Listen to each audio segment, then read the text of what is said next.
decision like that, and there's been a lot of pressure on people to come up with an answer to what's going to happen with Davey, and I think it was premature even right now, as you see the first pitch, strike one to Mookie Wilson. What do you think, Ralph? I think it was too, and I think you do change your perspective when you get down to the end of the season. Later on, when you think it over, you can have a difference of opinion. Matthews back again with that change of pace that he throws. He uses what they call a circle change of pace as he circles his thumb and little finger. Puts them in a circle position for the changeup. Goes to the fastball. It's fouled back. They have so many new terminologies for different pitches. That's almost basically your palm ball of old days. The slip pitch. Paul Richards started that. That's very similar to the slip pitch. But it's certainly been effective for Matthews. 11-11 on the year, and he comes back to Mookie Wilson, and this ball looped into right center field. It'll be a tough play. Can't make it. Tommy Herr taking the ball on the bounce as he catches up to it. And Mookie, hitting .299, now has gone over that 300 mark. And he comes up with this base hit. Well, Matthews jams him on that ball, and he gets a real good, fortunate break here. Tommy Herr went back pretty good. Again, it's a bluebird day. It's not that easy to pick that ball up. Herr zigzagged a little bit in going back for that, but the ball was moving funny off the bat, Ralph. Bluebird day in Redbird Park. That's it. Now the batter will be Tim Tuffle. Tuffle hitting .308 for the year.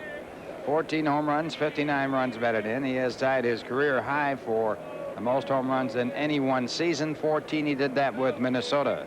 And the first pitch to Pena in the dirt. Good pickup by Tony. 1 ball, no strikes. Speaking of a bluebird day, we will try to keep you abreast of the Toronto-Detroit game as it proceeds today. Detroit with a 1-game lead. Toronto would have to win today to force a playoff tomorrow. The Blue Jays would certainly like to have a banner day. The Blue Jays and the Cardinals would form a pretty good World Series team. Was it Bob Costas said that would be the Audubon series? That would be it. 1 ball, no strikes. Mookie again draws a throw at first base. Mookie with 21 stolen bases in 29 attempts.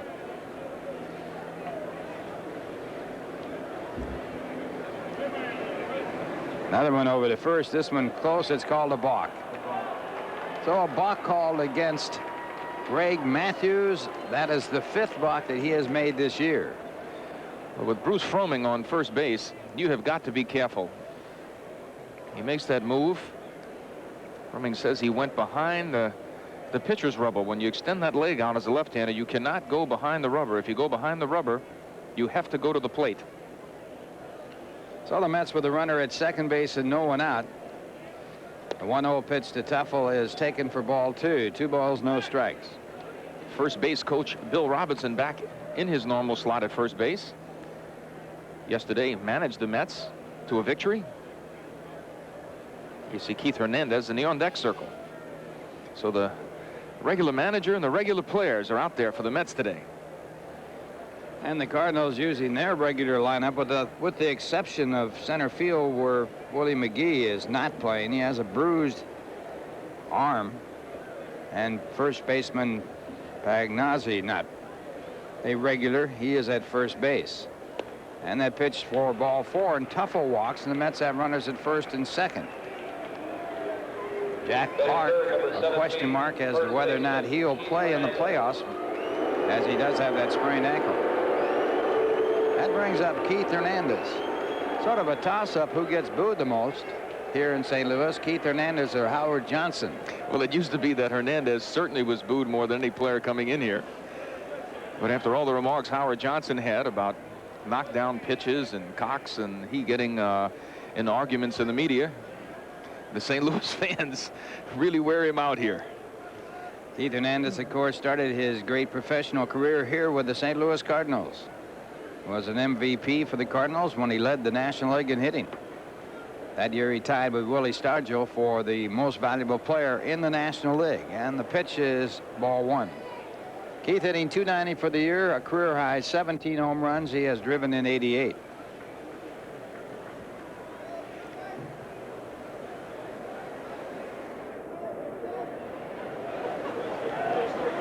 1 ball, no strikes.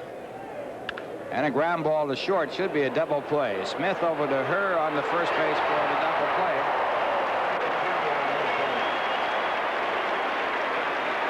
And on the play, Mookie Wilson goes to third. The artificial turf, this is a picture-perfect double play. Ozzie Smith, good feed. Tommy Herr, good turn. Keith's out a long ways. He's got no chance on a ball like that. That'll bring up Darryl Strawberry with Mookie Wilson on third base. Strawberry with 103 runs batted in, a career high.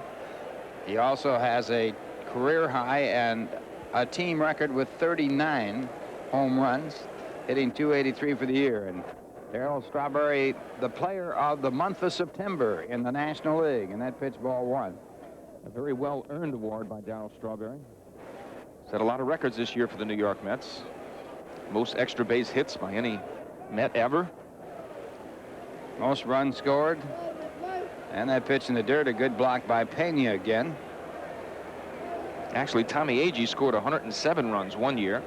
Darryl Strawberry with 106 right now, I believe, Ralph. Yeah, his own personal record of most runs scored. He also has the most walks he's ever had. Has 94 walks. And this ball hit down the left field line a long way, but a foul ball. Darryl hit .317 in the month of September with 8 home runs, 27 runs batted in. He also was 11 for 11 in stolen bases. And the player of the month of September.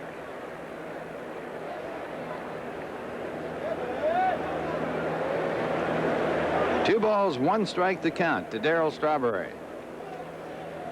Mets have to win here today to even the season series with the Cardinals at 9 apiece.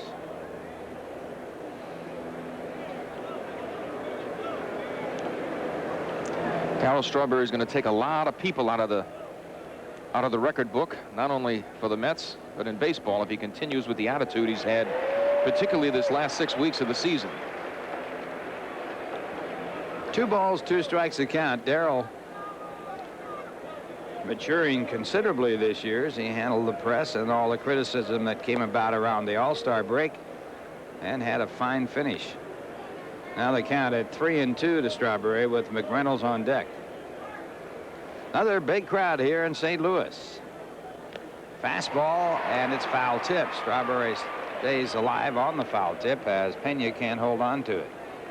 I like one thing, Ralph, that Strawberry said just recently about how he realized that if he takes care of everything on the field, if he makes that his #1 priority, everything else seems to fall in place. That is a very correct statement. And another foul ball, so the count remains at 3-2. Sometimes Darryl seemed like he was his own worst enemy. When things were going at their best, it always seemed like something came up. A little self-destruct. Yes. On deck batter Kevin McReynolds. As the Mets mat here in the first inning with 2 men out, a runner at third in their last game of the year. And it's ball 4, so Strawberry gets his 95th walk of the year. That puts runners at first and third and brings up Kevin McReynolds.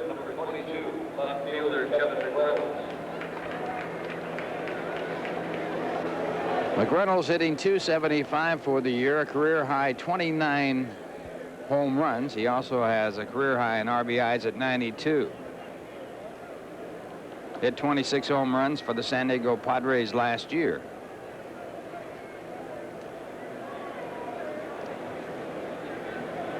And the first pitch, a fastball, strike 1. Strawberry at first base with 34 stolen bases. McReynolds had a legitimate reason to miss the games just recently, particularly yesterday's game, having hit the wall the other night. His left shoulder was very sore, but he's going to play this last game.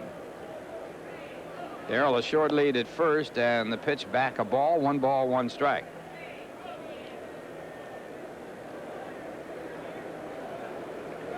Wilson, the runner at third base. Strawberry at first. 2 men out. Top of the first inning. And a foul ball, so the count goes to 1 ball and 2 strikes. Mets as a team lead the National League at hitting at .267. They've had a career high of 192 team home runs. And they lead the National League in runs scored with 812. Here goes Strawberry, and the pitch inside. Pena's throw is high, and Strawberry is down at second, standing up. Well, I'll tell you what, that was a dangerous play right there. Two reasons. One, he could have hurt his ankles, and he almost got hit in the head. Number two, Pena gets a ball up and in. The ball is high. You see Darrell, look at that. He could have killed himself. Always much better to slide. And that's all you have to do is slide. I think he actually felt that Pena wasn't going to throw. And now fastball bloop to right field. It will be a base hit. Wilson comes in to score. Strawberry comes in to score. The ball bouncing around in the bullpen, and McReynolds goes to third. And the Mets take the lead 2-0 on a 3-base hit by McReynolds, his 5th of the year.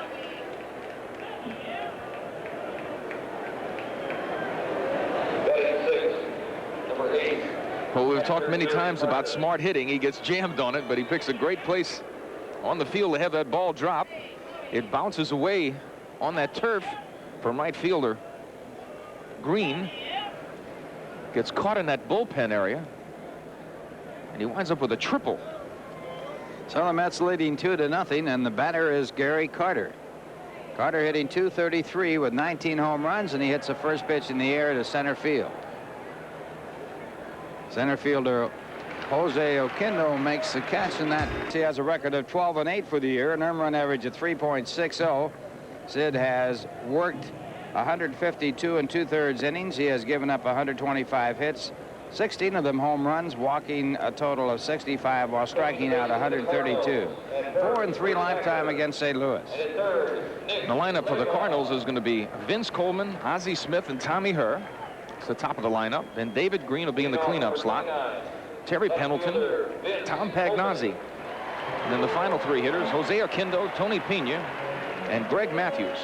And the defense for the Mets, Hernandez, Tuffle, Santana, and Johnson in the infield, first to third. In the outfield, McReynolds in left field, Wilson in center field, Strawberry and right the catcher, Carter in the first pitch to Vince Coleman, and it's a fastball called strike.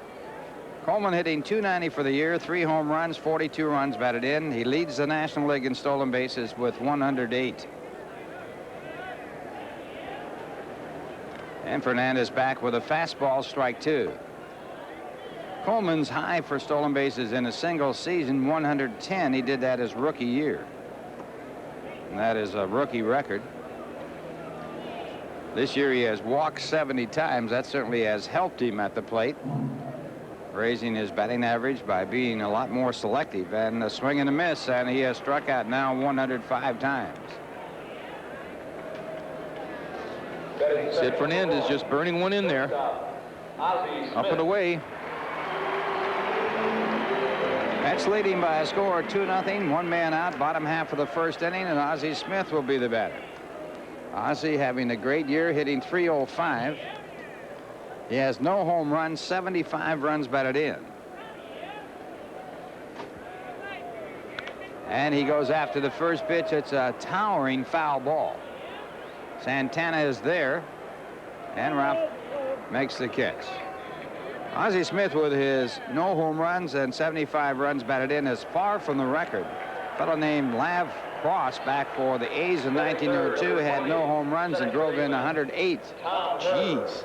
Tell you what, he had to have some pretty good people on in front of him. Must have had a few rabbits on there.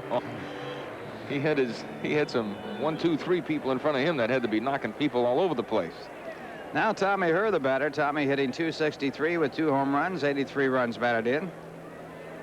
Mets leading 2-0, 2 men out, bottom half of the first inning.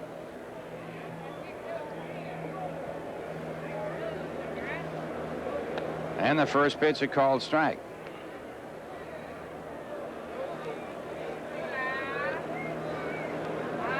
Tommy Herr, durable second baseman for the St. Louis Cardinals. Earlier this year, a grand slam home run off of Jesse Orozco, his first ever in the major leagues, and he takes that pitch for strike 2. Won a ball game by a score of 12-8 over the Mets.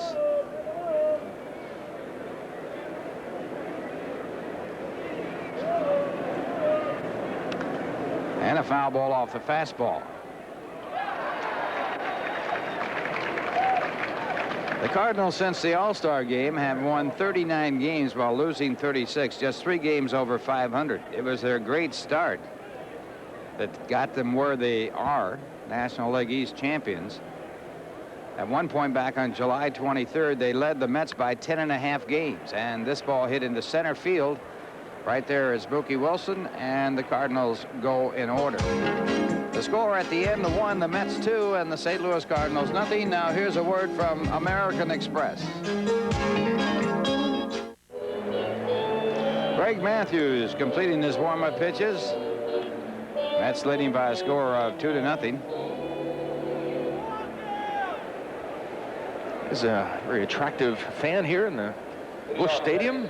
Number 20, third baseman, Howard Johnson. A report from Bill Webb is that is the pitcher's wife, Matthews' wife, Greg Matthews. She didn't seem too interested in the game there, Ralph, if that's her.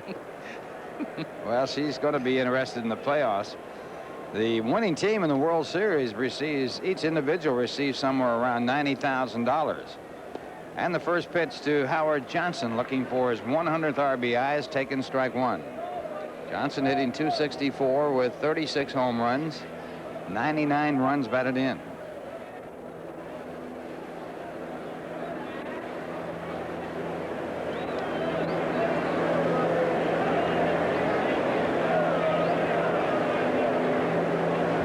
Johnson with 32 stolen bases, a member of the 30-30 club. First time 2 players in the same team have done it in quite some time. Johnson and Strawberry, and that pitch in there, a called strike 2.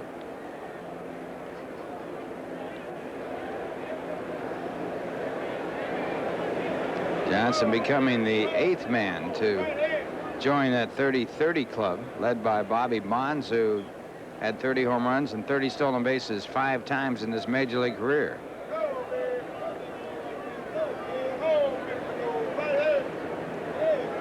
Two strikes to count. Matthews having trouble getting together with Pena on the signs, and that ball in tight. 1-2. Cardinal fans reacting with a big cheer there. As we told you earlier, there is no love lost between Howard Johnson and the St. Louis Cardinal fans. That pitch got a real cheer from all around this stadium. A little more purpose in that pitch than I think anybody would imagine.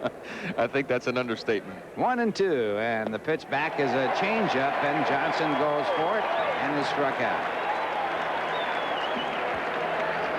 For a strikeout for Matthews, certainly the fastball in set this pitch up, but you have to throw it, and he put it in the right spot. Howard Johnson way out front of that pitch. That'll bring up Rafael Santana. Santana hitting .257 for the year with a career high of 5 home runs. He has 44 runs batted in. Mets leading 2-0. 1 man out, top of the 2nd, and that's ball 1.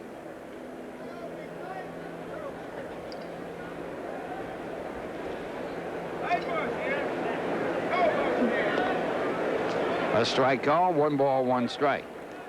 Rafael Santana enjoying his finest season in the big leagues. Doesn't even have a job to look forward to next year.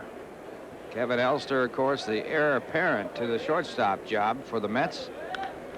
This ball hit in the air to right field. David Green, the right fielder, 2 men away. That'll bring up Sid Fernandez. Batting 9, number 50, pitcher Sid Fernandez. Joe McGrain out in the bullpen throwing for the Cardinals. Cardinals using this game as a tune-up for the playoffs that start here Tuesday night with the San Francisco Giants. And Fernandez takes for ball 1. Sid was 7 hits this year, batting .167 for the season.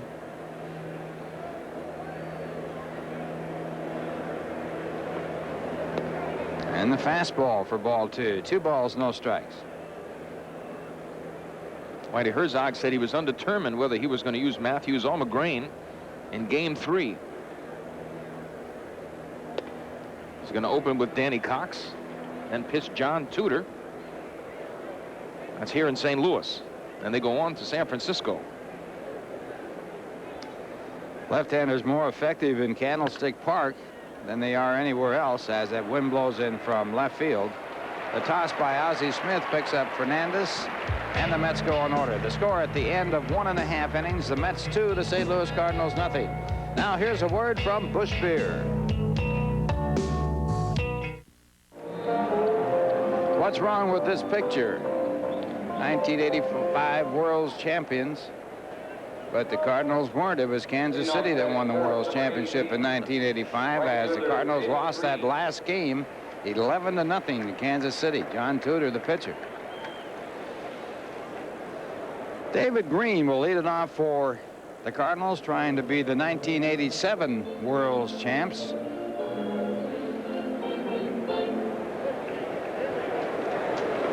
David Green hitting .255 for the year with 1 home run, 1 run batted in. And the first pitch is popped up. Santana, the shortstop. And Raphael puts it away. So 1 pitch, 1 away. The Mets leading 2-0. And for the Cardinals, it'll be Terry Pendleton, who's had quite a year this year. Career high of 12 home runs. He has driven in 55 while hitting .266. Make that .286. Mets 2 runs on 2 hits. St. Louis no runs and no hits. Sid Fernandez has retired his first 4 batters, striking out 1. And the fastball hit on the right field side. Strawberry this time, 2 men away on 2 pitches.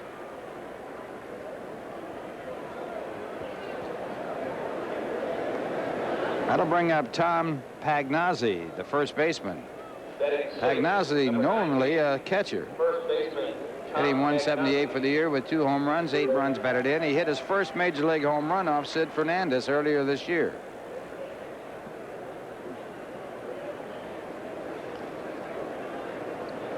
Fernandez has given up 16 home runs this year.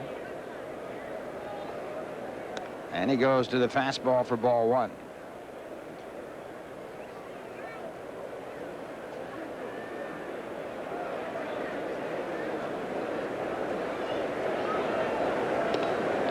Pagnozzi with a grand slam home run this year off Guy Hoffman of the Cincinnati Reds. His first major league grand slam home run.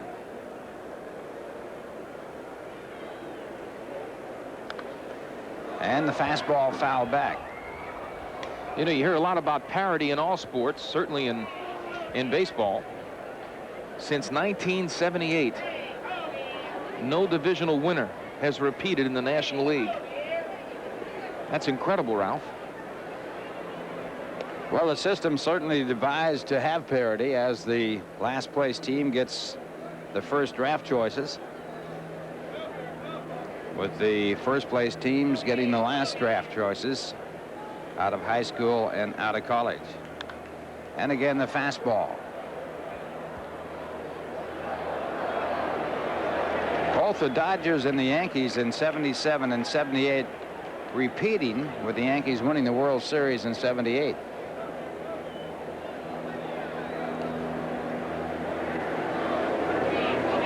Mets leading 2-0, 2 men out, bottom half of the second inning.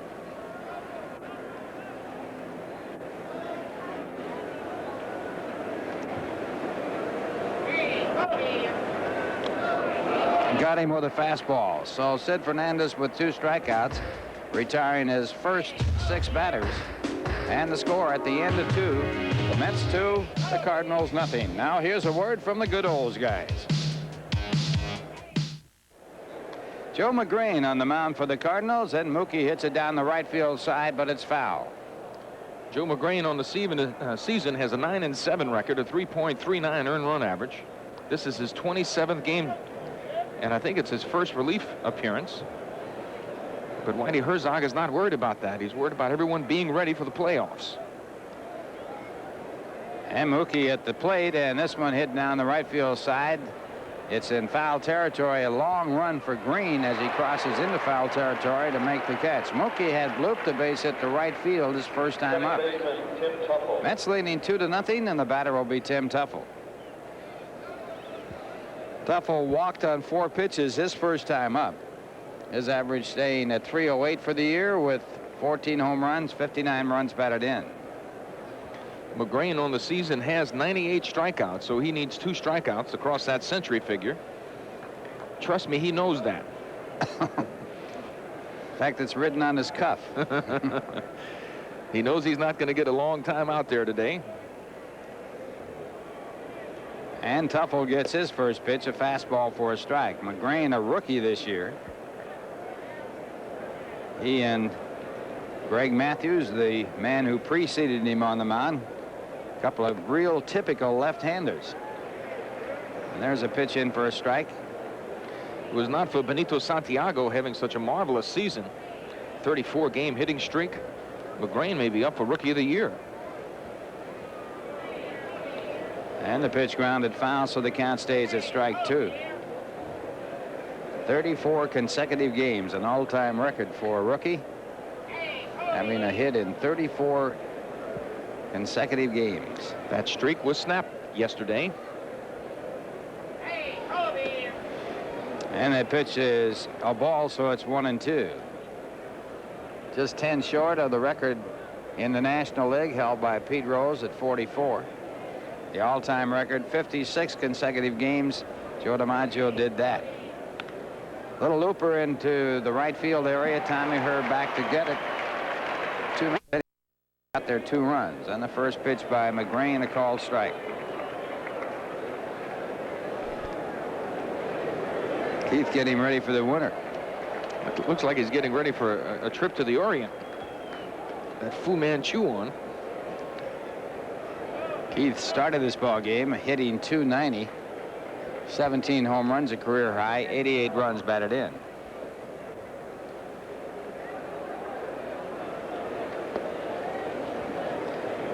One and one, the count to Keith Hernandez. Keith with over 100 strikeouts this year, first time in his major league career. It is hard to believe. It really is that he did that. It's just it was a struggling season for him, but he battled hard. There's one of the reasons why he has struck out over 100 times, chasing that bad pitch. You're watching Mets Baseball 87 on WWOR-TV, Secaucus, New Jersey.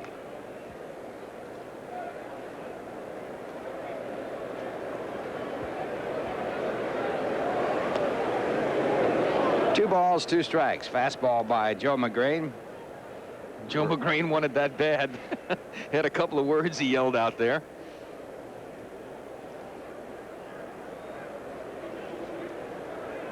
And he gets it anyway.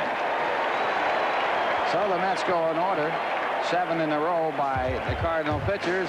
The score at the end of 2.5 innings. The Mets 2 and St. The 3rd inning. The Mets leading by a score of 2-0. And Jose Oquendo will lead it off. Jose hitting .265, 1 home run, 23 runs batted in. Oquendo formerly with the Mets and one of 7 teenagers to play for the Mets.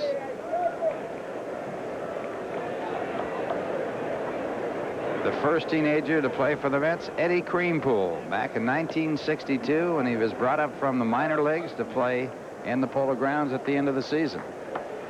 Eddie's first hit, a bloop base hit over the 3rd base bag. 1 ball, 1 strike. And now 2-1. Sid Fernandez on the mound for the Mets. He has struck out 2, retired his first 6 batters.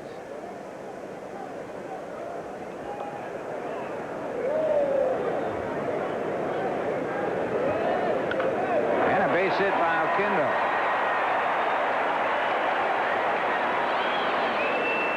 First hit by the Cardinals. Oquendo leading off here in the 3rd. Mets leading 2-0.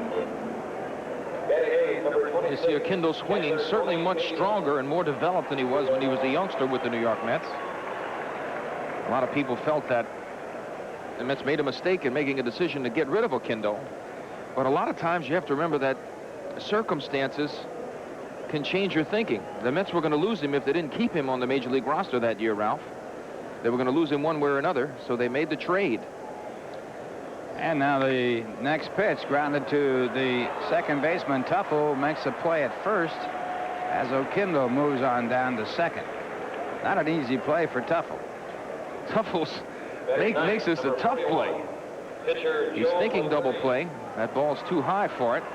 He has to make a real tough short hop catch. Realizes he cannot go to second base. Oquendo wisely went in standing up that time. It's one of the few times going in to block the view of the second baseman as he's looking for the shortstop. It can really force that second baseman not to go to second base, and that's what happened there. So a runner at second with one out, and Joe McGrain, the batter. And the first pitch fouled off, strike one. Mets leading 2-0. The Cubs are defeating the Montreal Expos 3-0 in the fourth. Moyer pitching for the Cubs against Pascual Perez of the Expos, and a fastball fouled back out of play. Perez in September was 7-0, wasn't he? He had an amazing month. Through all the controversy in his career, lots of problems. The Expos were very patient with him. Even when he was pitching decently down in the minor leagues, they had a psychologist working with him, and the psychologist said he's not ready to come to the big leagues yet, and they held him off for a while. Didn't have enough cards in his deck. Well, he doesn't have many now either. He is some character on the mound. He's got a little of that Mark Fidrich in him. Oh, I thought I had intensity on the field. This guy is on a different level than anybody I've ever seen. 1 ball, 2 strikes to count.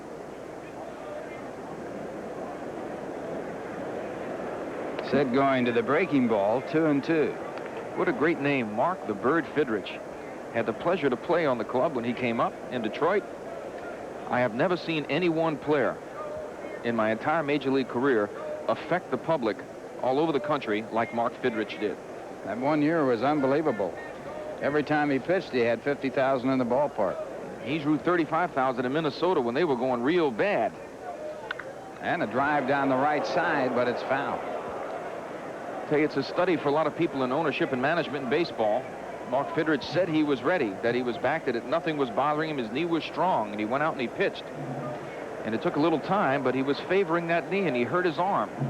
It ruined one of the finest careers and one of the most exciting players ever to don a baseball uniform. Same thing happened to Dizzy Dean pitching for the Cardinals. Checking the swing, and it is a ball, so the count 3-2. Dizzy Dean broke his toe and continued to pitch and hurt his arm, and his career ended right after that. You can remember Jim Longbarg after he had that ski accident. They tried to force him back, penalize him before he was ready to pitch. He came back too soon, and he hurt his arm. And it's lined to right field. Strawberry in, now back, and he makes the play. Tagged up at second is Oquendo, and he crosses over to third on the out.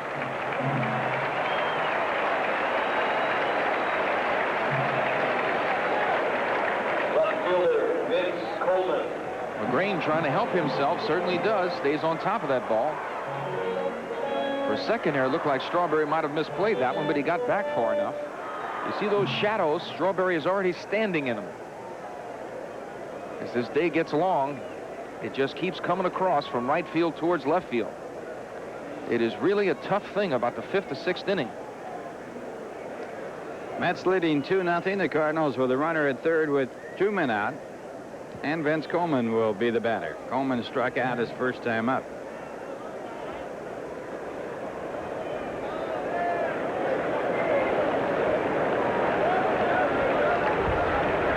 And the fastball for ball 1.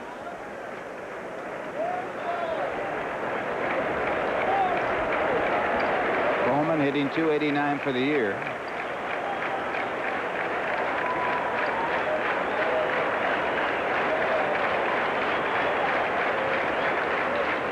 And the fastball popped up in foul territory. It'll be out of play. You see Sid Fernandez each time with Jose Oquendo on third base. It'd probably be more important if the guy who was hitting Coleman were there, but certainly Oquendo been aggressive on the bases this year. Sid Fernandez, a long delivery to the plate. You got to check that runner at third base, or he's going to take advantage of you. He breaks up the line trying to get a balk, but Sid doesn't stop his motion, comes to the plate. 2-1. Oquendo came about halfway down the line on that windup. Well, Sid was given a look that was, you're looking with your head, not your eyes. You just kind of give the guy an idea that I'm paying attention to you. He's going to put that on the back burner. Sid Fernandez, even though he moved his head over there, certainly was not paying attention to him. And a foul ball straight back. Count goes to 2 balls and 2 strikes. Foul off the fastball.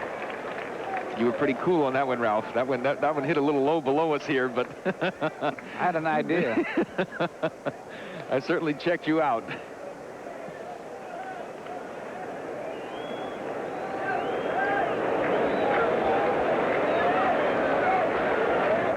Two balls, 2 strikes. And the fastball fouled again.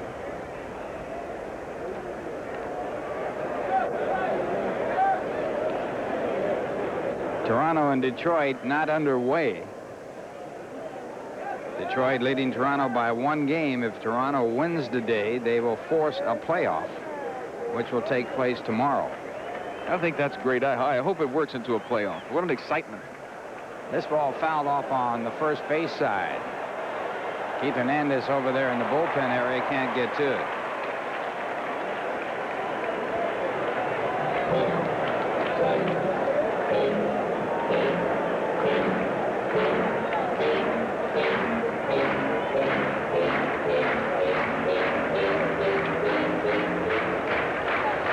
Two and 2, the count to Vince Coleman.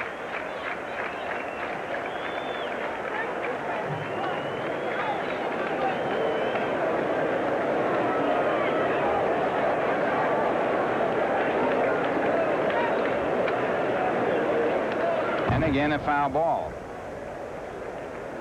Sid staying with that fastball. And Coleman able to get a piece of it to stay alive. And the count remains at 2 balls and 2 strikes. Mets play Coleman as an opposite field hitter. Coleman got his first home run out of the ballpark this year. His previous home run had been inside the park. He now has 2 home runs for the year this year, both out of the park. 2-2 pitch. And it's a breaking ball pushed out to the first base side, and a run scores as Keith Hernandez can't make the play, and Sid Fernandez not off the mound to get over to first. Typical Cardinal type run. Well, I'm not going to be critical of Keith Hernandez's ability at first base, but he's got to know who his pitcher is right here. There's no way Sid Fernandez is going to beat Vince Coleman to first base. I don't care what happens. In that situation, the first baseman has to depend more on his second baseman, and they were not talking to each other on that play. Under normal circumstances, with a normal runner, Sid Fernandez might get there, but not with Vince Coleman on the base. And now Coleman running on the first pitch. The throw down to second is not in time. And Coleman has his 109th stolen base.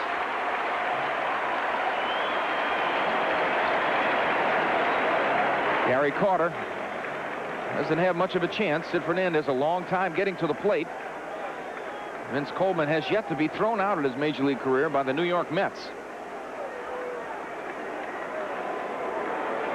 Ozzie Smith, the batter. 1 ball, no strikes to count, and that pitch in there called strike. To point out something that's very important in this inning, the fly ball hit by McGrain, the pitcher, to right field, set up that run. Certainly did. He didn't let himself just go up there and give himself up. He got that run on to third base, and it got him a run. And the count now 2 balls and 1 strike.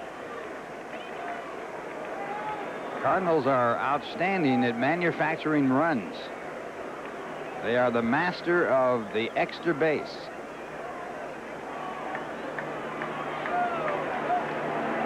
And a half swing. Mets don't ask for a decision by the first base umpire on whether or not Smith went too far. Count goes to 3 balls and 1 strike.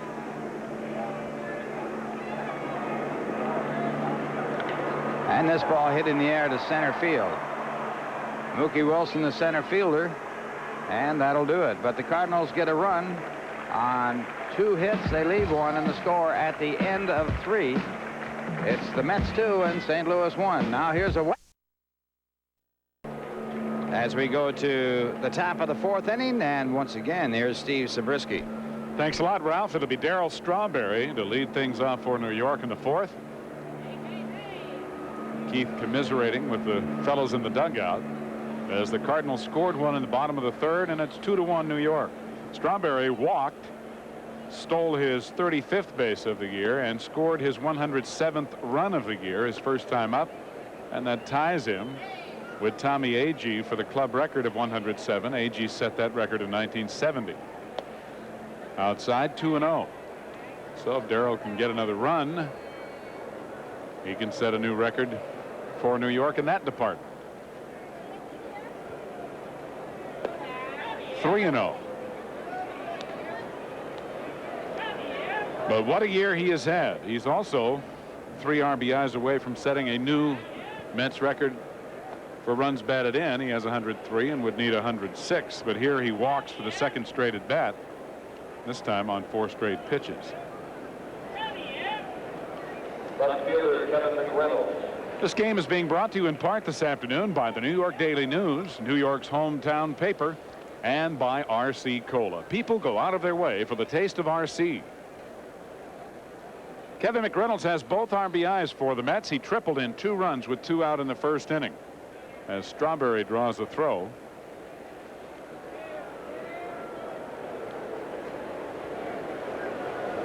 McReynolds with a looping ball down the right field line to score. Strawberry and Mookie Wilson, and they have Darryl picked off, but the throw from Pagnazzi inside the bag, and Darryl steals second. Well, you have a catcher playing first base, and Pagnazzi unable to make a decent throw to the shortstop covering. Ozzie Smith has to reach out to get it, and Strawberry gets credit with a stolen base. Darryl now with 36 on the year, 2 in the ball game, and still no count to Kevin McReynolds. And he drives a low pitch up the middle for a single to center. The ball being charged by Oquendo, who has a fine arm. The play at the plate not in time, and Strawberry scores, and New York leads it 3-1. It's to be a single and the 3rd RBI of the ball game for Kevin McReynolds as he goes down to second on the throw home. Well, it worked well for the Mets. Strawberry didn't have a good jump in this ball. As you see, he's a late starter, but it does draw a throw home, and the ball was not cut off as they thought they had a play at the plate. That allowed McReynolds to get on down to second base as the throw went on through to the catcher, Pena. Strawberry just beating the tag by Pena as he scores on the base hit. And Darryl with his 107th, 108th run of the year for a new Mets club record in a single season. And Tommy Agee disappears from the record book. Well, not totally. Darryl's going to erase a few before he's through. Gary Carter ended the 1st inning by flying to center. 1 strike to count as he fouled one off, and now McGrain and Pena have a little problem getting together for a moment. A breaking ball for strike 2.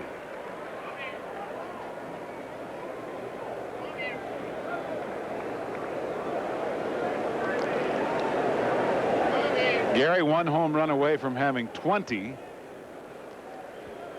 and he would like to have 20. Big psychological difference.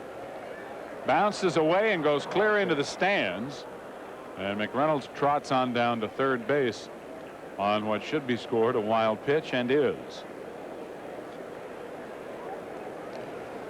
Well, we'll look at it again. It bounces in front of Pena and then goes over the top of his shoulder into the stands,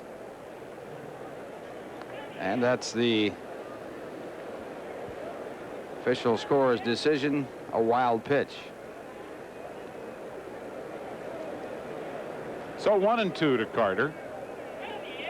McReynolds now at 3rd with nobody out, and Gary stepping out just as McGrain was ready. In the dirt again, and a good play by Pena to keep the ball in front of him. So it's 2-2 to Carter. Well, Pena wearing glasses for the first time. Started wearing them this week.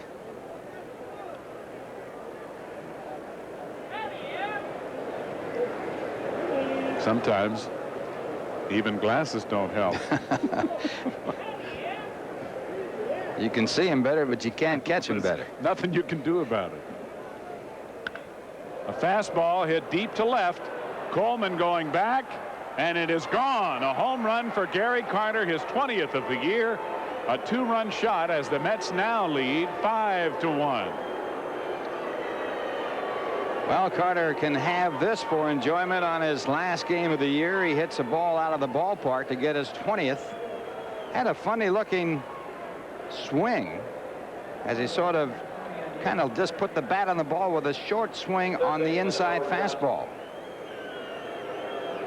Here it is right here. Now look at this swing. He just sort of cuts it off, as a matter of fact. He is so strong that he can hit it that far with sort of a half swing. Howard Johnson, who struck out in the second inning, takes low ball 1. Hojo's got a little going today as well, as he's still looking for that 100th RBI. He did drive in a run yesterday to give him 99. Ball 2. So Carter now with 20 home runs and a total of 83 RBIs. And Mike Rourke is out of the St. Louis dugout, the Cardinal pitching coach, to talk to Joe McGrain, who has yet to retire a batter here in the 4th after getting the Mets in order in the 3rd.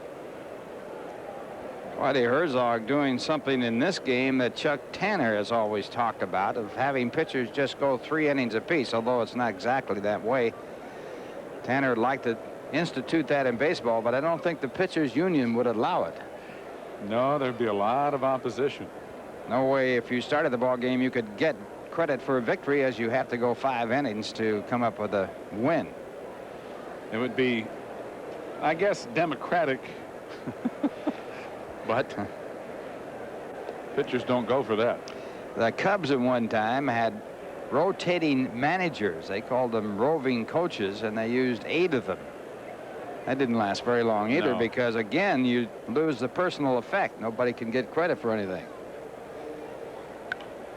Johnson swinging on the 3-0 pitch, pops it into foul territory. Pendleton near the stands, but he won't have a play. It's back in about the 2nd row. So it's 3-1. Greg Matthews started the ball game for St. Louis and just pitched 2 innings, giving up 2 runs on 2 hits. And McGrain, working his 2nd inning, has been touched up so far for 3 runs on 2 hits. Right in there, 3-2 to Howard Johnson. Hojo trying to become the first infielder in big league history with 30 home runs, 30 stolen bases, and 100 RBIs. There have been 5 outfielders, including Darryl Strawberry of the Mets this year, that have done it. But he strikes out on a low fastball, and Johnson has struck out twice now, and there's 1 out here in the 4th. Well, Johnson going for that fastball and obviously trying to hit it out of the ballpark to pick up that 100th RBI. Shortstop, Rafael Santana. Tough pitch to hit in the air, and of course tough pitch if you don't make contact. Rafael Santana flied to right in the 2nd, and he takes up an end for ball 1. Hojo has been overswinging a lot the last couple of weeks and popping up and striking out a lot, basically for that reason. And I think it's only natural to a certain degree, Ralph, that he would press a little bit. Well, that's a pretty good mark. You know, you lived for 100 RBIs. That used to be the benchmark of a great hitter. 100 runs scored, 100 RBIs, and a 300 batting average.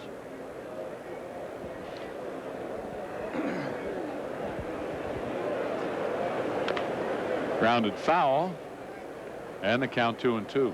I guess of all those hitting statistics, the 300 batting average has become the least important. Certainly not as significant as it used to be with regard to a guy's contract in particular. Fouled away, still 2-2. Well, the batting averages have been slowly dropping. The team batting average were, if you go back to say 1930, the entire National League averaged over 300. And now, of course, the Mets lead the National League as a team in hitting at 267. And there are a lot of reasons for that inside, and it's 3-2. I think the gloves are the biggest reason. Well, I think too, along with the equipment, the speed of the outfielders.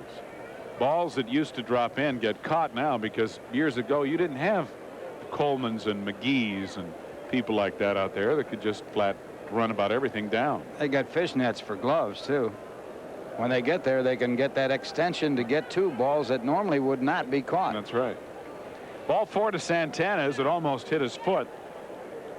So McGrain, not looking real sharp, has walked 2 here in the inning and of course given up 3 runs. And this ball down in the dirt, I think it actually did hit Santana, so actually it will be batter hit by a pitched ball rather than a walk. McGrain is not impressing anybody here today, and he's scheduled to be one of the pitchers to be a starter against the Giants. Fernandez to bunt, fouls it off, strike 1. Sid grounded to short his first time up, but with Santana at first and 1 out, he's going to try, initially at least, to move Raffy to second. Pendleton in at third.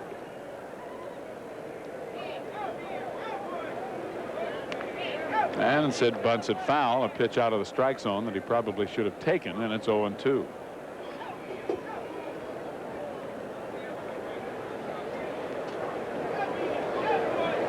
Five to 1 New York. The Mets scored 2 in the first, and they have added 3 more here in the top of the 4th. Sid still bunting, and he gets down a good one. It's by McGrain. Pagnazzi fields it and throws to her as the sacrifice moves Santana to second now with 2 out. So Sid does a good job bunting with a 2-strike count. Of course, it would be a strikeout if it went foul when you do bunt with 2 strikes. Toss over to her covering at first, and Santana in scoring position at second. And that'll bring up Mookie Wilson, who's 1 for 2. Mookie had a base hit into shallow right field in the first inning and scored, and he flied out in foul territory down the right field line in the 3rd. And he takes high, ball 1. Cardinals with another big crowd basking in the sunshine today, but they've been a little quiet as the Mets lead 5-1. Mookie throws his bat at the ball. The ball goes foul, and Ozzie Smith has to run away from the bat at shortstop. Ozzie says, and rather than fielding that, I'll wait till it stops rolling and then pick it up. That'd be something if they lost Ozzie Smith because of being hit by a flying bat. Mookie gets a lot of distance on this one. That's not near the record, though. No, I think that the Hal Connolly hammer throw is safe. Ozzie just wisely getting out of the way. Where you really have a problem sometimes as an infielder is if the ball and the bat are coming in your general direction at the same time. And had that ball gone toward short as well, Ozzie might have had a real problem, because you can't watch both effectively while trying to catch one and avoid the other. Popped up in foul territory. Pena back to the on-deck circle, and the inning is over. But the Mets score 3 on a couple of hits. They got a 2-run home run from Gary Carter, and we will go to the bottom of the 4th inning with New York leading St. Louis 5-1 on the final day of the season. After this, for the New York Daily News. Leading on, second baseman Tom Hurd. Bottom of the 4th here at Busch Memorial Stadium in St. Louis, with New York leading the Cardinals 5-1, and Tom Hurd will lead it on for St. Louis. David Green and Terry Pendleton to follow against Sid Fernandez. Tommy flied to shallow center field to end the first inning.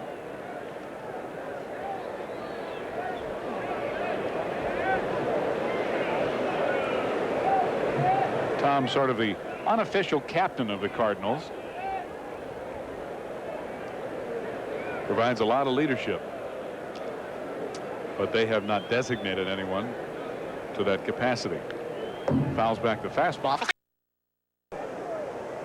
Used to be that the captain of the team got $500 extra. Yeah, a lot, wasn't it? They're not even worried about second place and $5,000 apiece.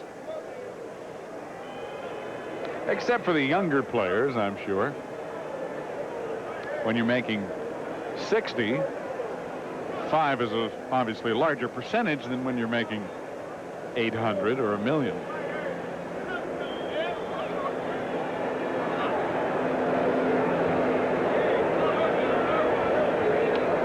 Just outside, 1-1. I liked your line, though, Ralphie. Regardless of how much money the hubbies are making, the wives would still take that $5,000. That's right. They're not going to turn it down. One time, $5,000 was the minimum salary in the major leagues. Of course, at one time, players in the major leagues got less than $5,000. The Cardinals were a prime example of that. They had 2 big farm clubs, one in Rochester, one in Columbus. Their #1 farm clubs, and players would come up to the Cardinals and actually literally take a cut in salary. And Branch Rickey would tell the players, well, you should get a cut because you're going to get part of the World Series money. That was his logic. You weren't exactly too fond of his logic, were No, you? I don't think any ball player was. Branch Rickey was a fellow who had all the players and all the money and never let the two get together. 3-1 to Tom Herr, leading off the 4th. Ball 4. First walk issued by Sid Fernandez. Right fielder David Green. And the Cardinals have the leadoff batter aboard in the 4th inning for David Green, who popped out to short to open the 2nd inning. David originally not in the lineup, as Jim Lindemann was scheduled to play right field for St. Louis and bat 4th. But Green inserted about a half an hour before game time. Line drive, base hit over the head of Tuffle into right center field. Herr will go to 3rd as Strawberry comes up with the ball and throws to 2nd. And the Cardinals with runners at the corners and nobody out here in the 4th inning.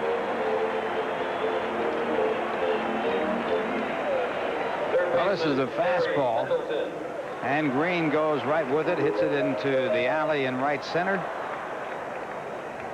Herr easily goes to 3rd as Strawberry throws into 2nd base. And the Cardinals have runners at 1st and 3rd with no one out, with Terry Pendleton coming up. Pendleton flying out to shallow right field in the 2nd inning. Terry having a fine year with career highs in home runs, RBIs, and walks. And he hits it right back up the middle. Herr scores from 3rd, and it is now 5-2 New York. Sid Fernandez just able to get out of the way of that ball as Pendleton picks up his 96th RBI. This ball, a screamer right back through the middle, and Sid lucky he didn't get hit by that ball. Wilson gets it back in as Herr scores, and now the lead 5-2 in favor of the Mets.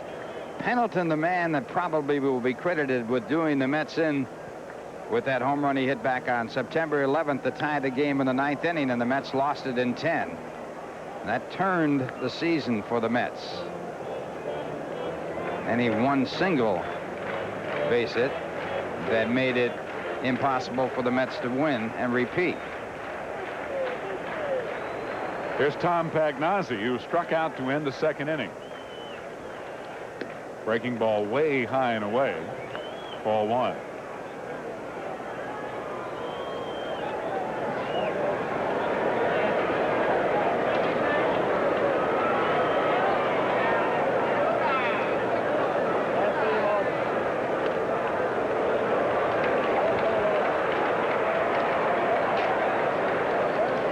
Pagnozzi with his first major league home run off Sid Fernandez. Hit that ball to right center field. The Mets play him as a left-hand batter. Shaded over toward right. He goes after the high fastball and fouls it out of play. And the count 2-2.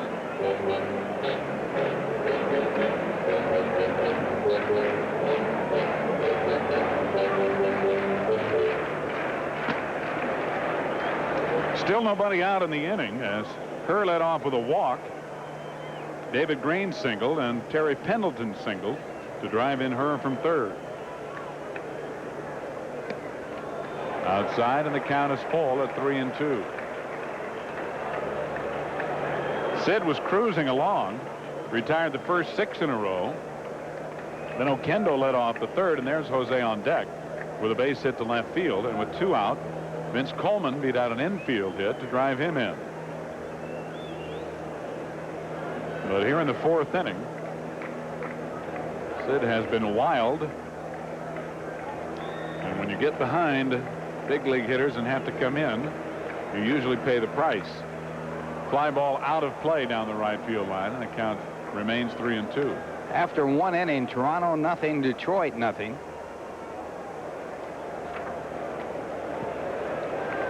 And Toronto has to win that ball game to force a playoff.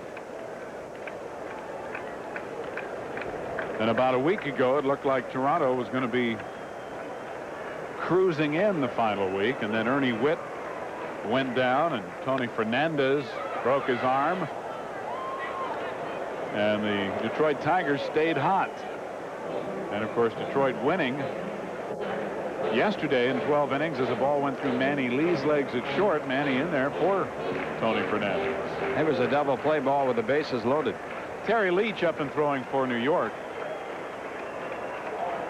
Another 3-2 pitch to Pagnazzi. And again, he fouls it out of play. You know, there's a school of thought, Ralph, about that Toronto game yesterday. You could say that Manny Lee should not have been in, as they needed the double play, and if you would have had your infield in at first and third and the second baseman and shortstop playing halfway, perhaps Manny Lee would have had a better shot fielding the ball on the turf, and they could have gotten the double play. But that's hindsight. Runners are running on the pitch as Pagnazzi fouls off yet again another one into the stands. Of course, the main story with Toronto is they've lost 6 straight ball games. That's going to be noted if they don't win as one of the total collapses in pennant history. And again, there are a lot of things you can look at, such as the loss of Fernandez and Witt, but one excuse is as good as another. People only want to know if, not how. Runners on the move again, and again Pagnazzi puts a souvenir in the stands.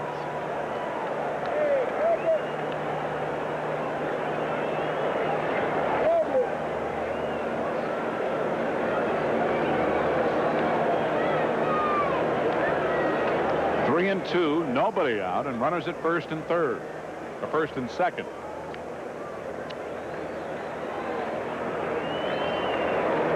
And they're running again. Ball 4.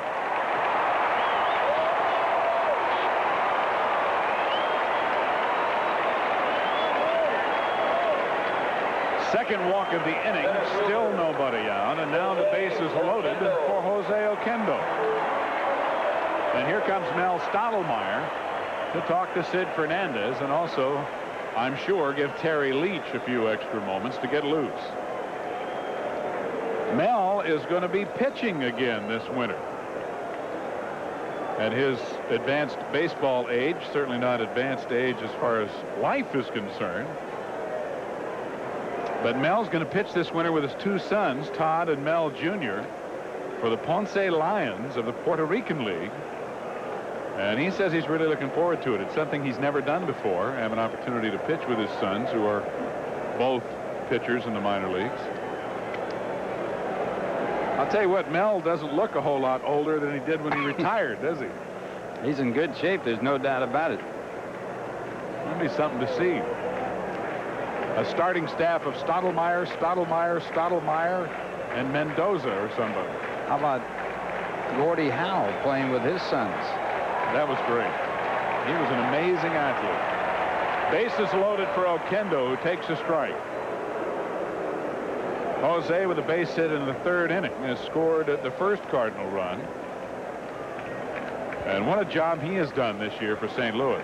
Entered the game hitting .285 with a homer and 23 RBIs. Ball is high, and it's 1-1.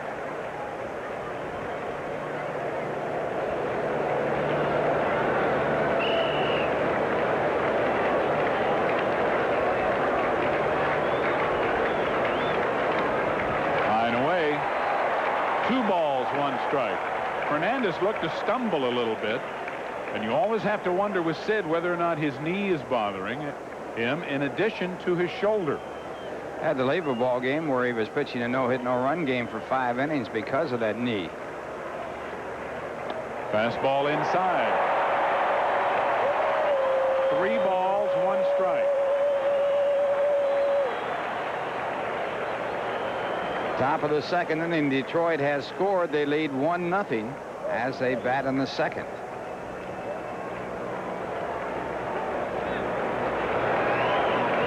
Bases loaded, nobody out, and a 3-1 count to Jose Oquendo.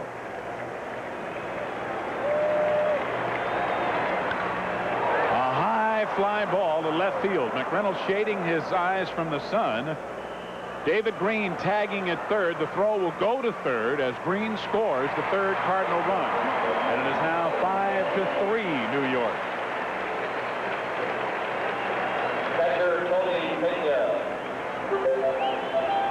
Well, the first out recorded here in this inning after 4-man had reached base as McReynolds makes the catch, throws to the cutoff man Santana, with Green coming in from third on the sac fly. 24th RBI for Oquendo this year. And here's Tony Pena, who grounded to second in the 3rd inning. Runners at first and second now with 1 out. And a break for third by Pendleton as the runners are on the move. And no throw, no one covering at second base at all. Well, the Mets are playing the same way they played this year. Mental mistakes. They made 2 in this game already.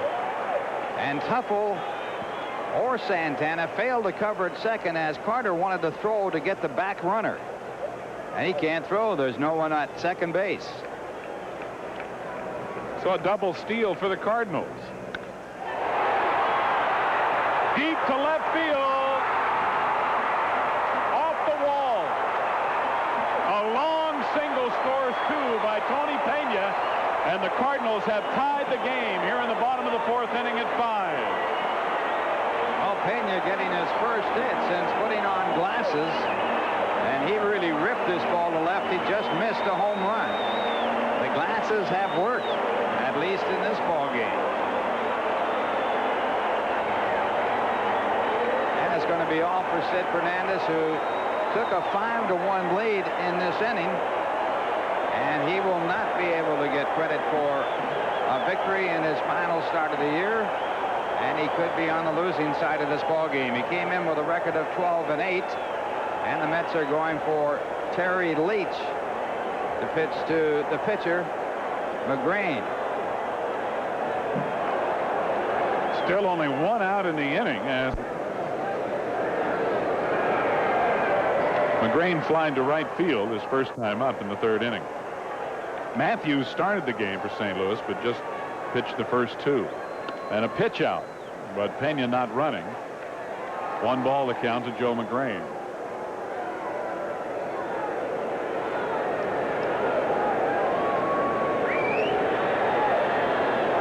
McGrain helping his own cause back in the 3rd when he lined out to right field to move Oquendo to 3rd, where he scored an infield base hit.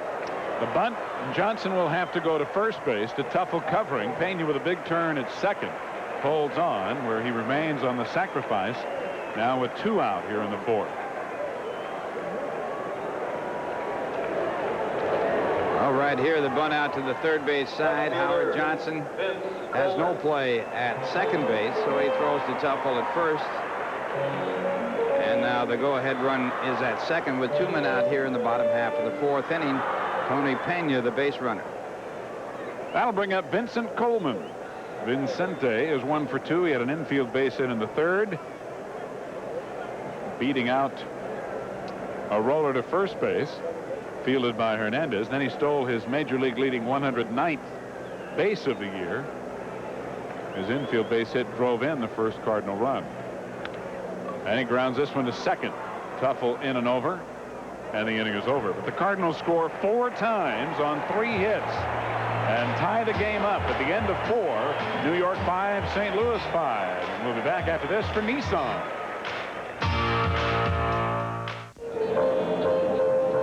Tom Lawless comes into the game for the Cardinals to play second base. Tom Herr will get the rest of the day off. And Joe McGrain still on the mound in relief of Greg Matthews for the Cardinals, as St. Louis has tied it up 5-5 as we go to the 5th inning. And the good news is the Cubs have taken a 6-3 lead over Montreal. Mets, of course, need to win and have Montreal lose to have sole possession of second place behind St. Louis Leading off, second after this baseman, Tim final day of the Tuffle. season. Tim Tuffle will lead it off for New York. Keith Hernandez and Darryl Strawberry to follow. Tuffle 0 for 1 plus a walk. Hit a soft looping liner to second base in the third.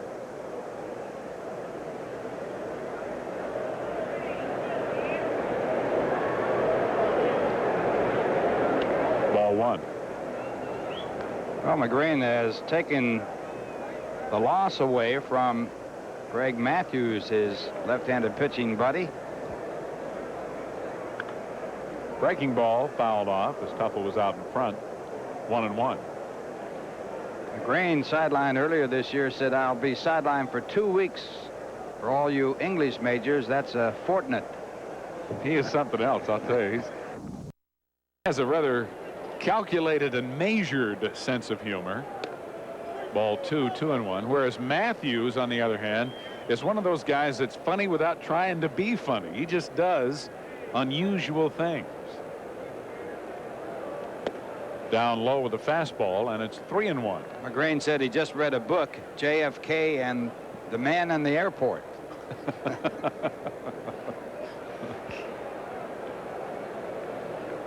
Fastball grounded to third, and Pendleton right there. 1 away.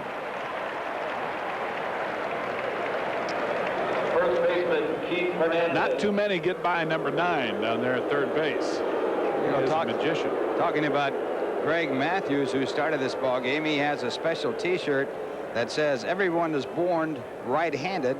Only the greatest have overcome it." That's a typical left-hander's philosophy. Keith Hernandez 0 for 2 has grounded into a double play and struck out. Keith is 1 double away from 400 for his career as he takes high for ball 1.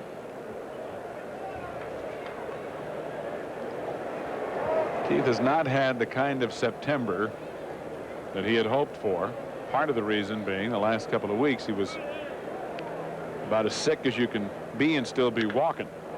He rips this one into right center field, and if it's not out of here, it is out of here. A home run.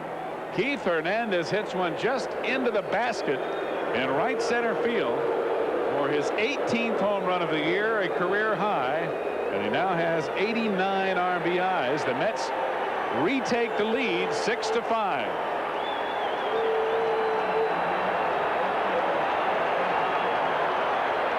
Well, Keith had hit 16 home runs for the Cardinals when he was in their uniform. He now has his 18th as a Met. And he gets a long drive here to right center field, the biggest part of the ballpark. And the Mets get the lead back 6-5. Darryl Strawberry takes a ball. Well, I knew that ball was hit well, but I didn't think it had a chance of leaving the ballpark. He must have really crushed it.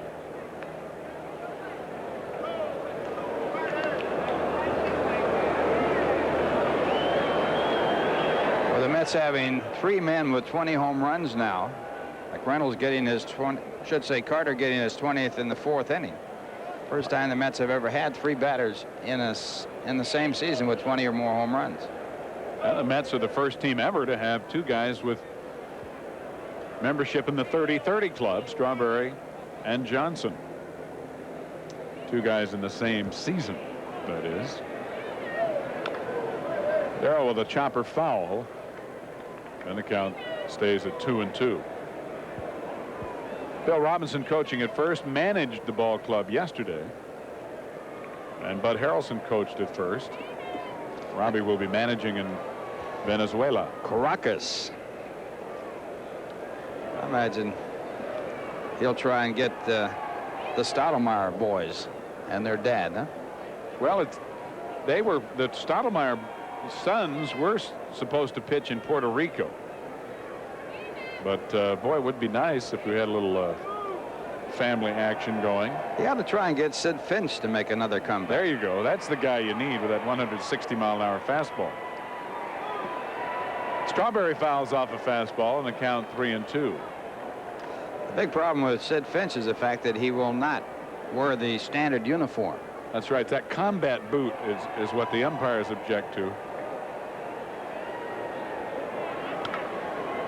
To first, Pagnazzi there, and he's going to try to race Strawberry to the bag, and he does. 2 away.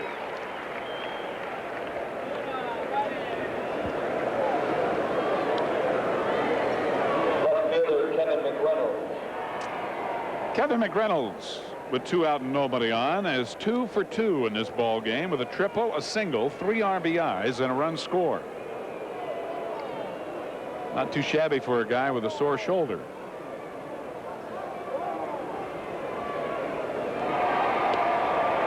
Strike 1.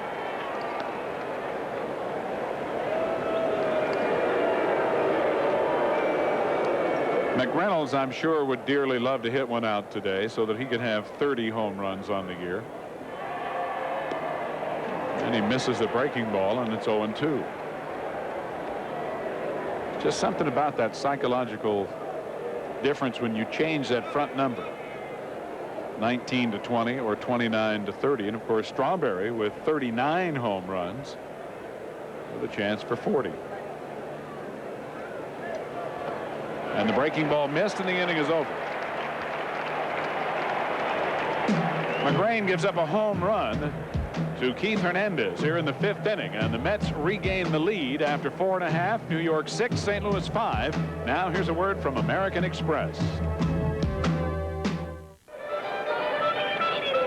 6-5 New York as we go to the bottom of the 5th inning. And Ken Daly starts to loosen up for the Cardinals. Terry Leach is on in relief of Sid Fernandez for the Mets. And here to call it, Ralph Kiner. Okay, Steve, and for the Cardinals, Ozzie Smith swings over to the left-hand side of the plate. Ozzie 0 for 2. In this final game of the year for the New York Mets, the playoffs start for the Cardinals Tuesday night here in St. Louis.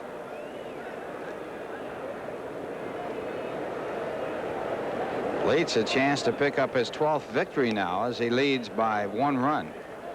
He's lost only 1 this year. The best record ever was 15-1. Johnny Allen had a 15-0 season going and lost on the last day of the season. There's a ground ball to shortstop. Santana with a good backhand play. 1 away. Ozzie's trying to hit 300 for the first time in his career. He started the day at 305, and he's now 0 for 3. So it could be close if he doesn't get a hit today.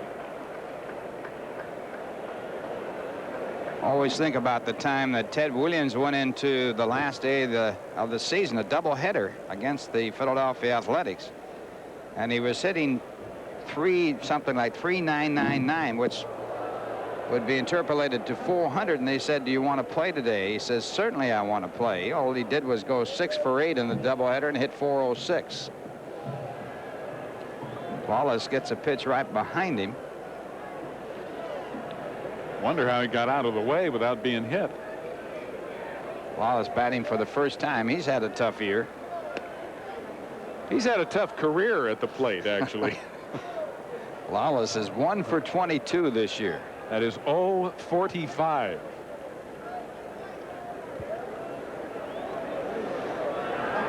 And the fastball, ball 3.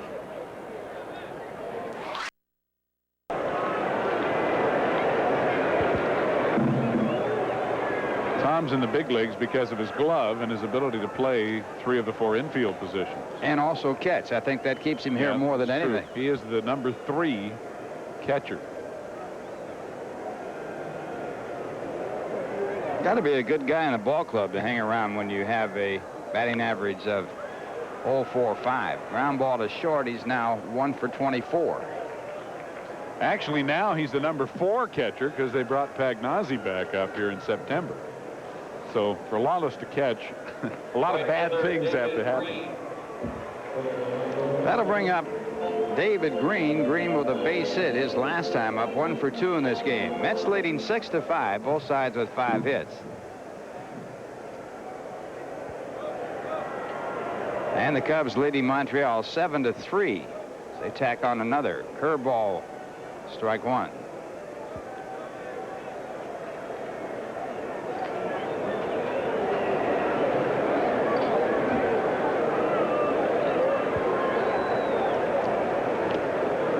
Good fastball, strike 2. Green at one time considered by Whitey Herzog the best prospect in the world. Made him a part of a big trade, getting him from the American League. Green never did measure up to that prognostication of Mr. Herzog's. David had some personal problems. He also went home for a while and toyed with the idea of going back to freedom fighting for Nicaragua, his home country. It struck out on the curveball, so a good inning for Terry Leach, retiring the Cardinals in order. And the score at the end of 5, it's the Mets 6 and the Cardinals 5. Now here's a word from McDonald's. John Morris in right field for St. Louis, and in center field is Lance Johnson. Jose Oquendo moving to shortstop from center field, and a new pitcher in the game, Ken Daly. Daly's 9-5, 4 saves and a 2.70 ERA. He's making his 53rd appearance.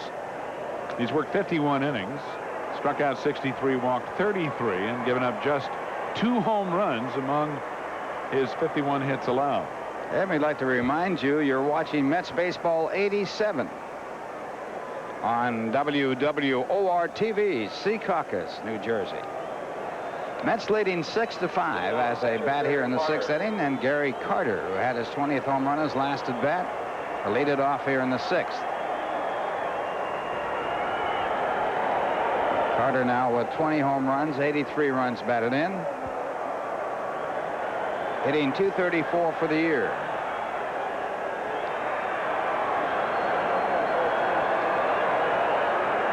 Daly, the third pitcher used by Whitey Herzog.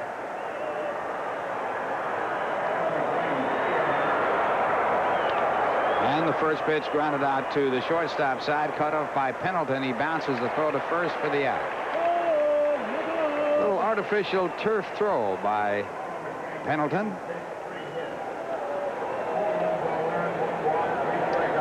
Well, Pendleton just quite possibly the best defensive third baseman in the league, and he really isn't able to get his feet squared away. Had a faster man been running, Pendleton would have probably made that play a little differently, but he was well aware of the fact that Carter was the base runner, and so he went that route and it worked out.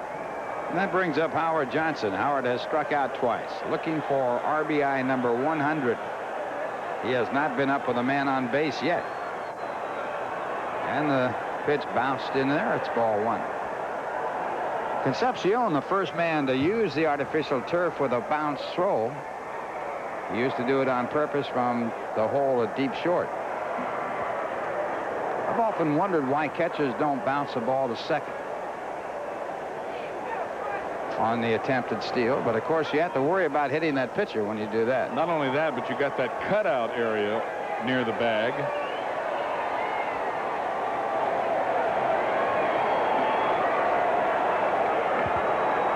One ball, 1 strike to Howard Johnson. Howard. Pardon me, Ralphie. I was just going to say, if they bounce it too close to second base, it could make it a tough play. If you threw it out there about 30 feet from second, though, it'd be fairly easy to handle for whoever might be covering. 2 balls, 1 strike. But do you think the ball gets there as quickly? Well, scientists tell you it wouldn't. I don't believe it. Of course, that's why I never got good grades in school.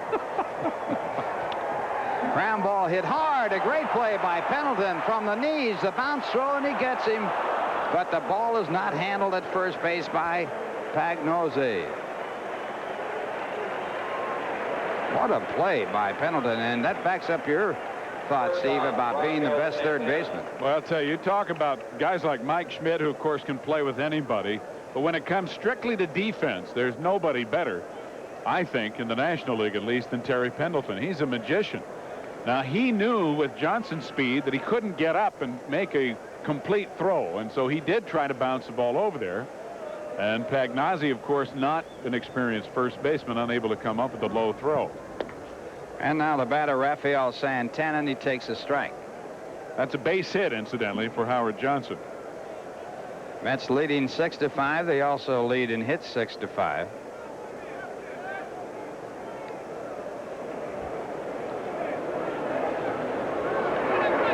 Strike two as Santana doesn't make contact on a pitch way out of the strike zone.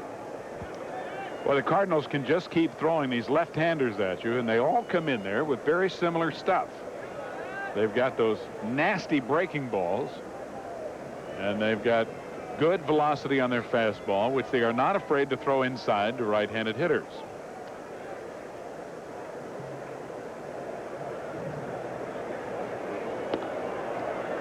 And that pitch, a fastball for ball one. 1 ball, 2 strikes.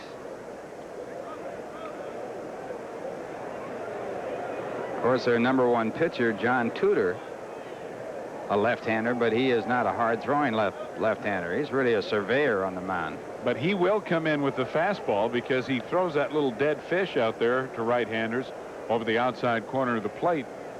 And you start thinking out there and reaching out there, and John will come in over the inside corner with a fastball. And it may only be 86 miles an hour, but after the other stuff he's been throwing, it looks a lot faster. He can really set you up. A lot like Bob Ojeda, very similar type pitchers.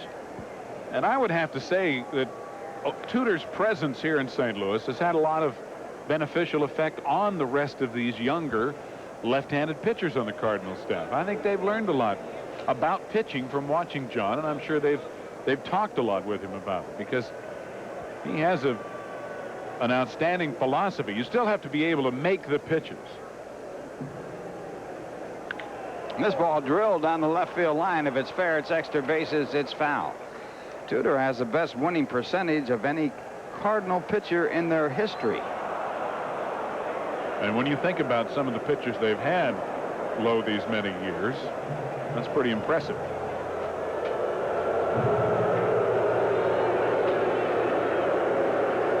They have had some great ones here. Harry Burkeen, one of the great left-handers of all time. But with a winning percentage of 44-17, Tudor has the all-time record. This ball hit down the right side, and it's foul. So Santana playing wall-to-wall here. Literally. The first one went over the wall down the left field line, and this one goes over the wall down the right field line, both foul.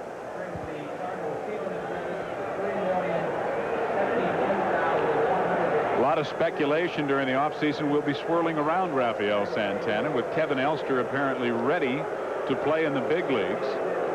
And of course, Greg Jeffries, whom the Mets would rather have play a year at AAA, who played at AA this year.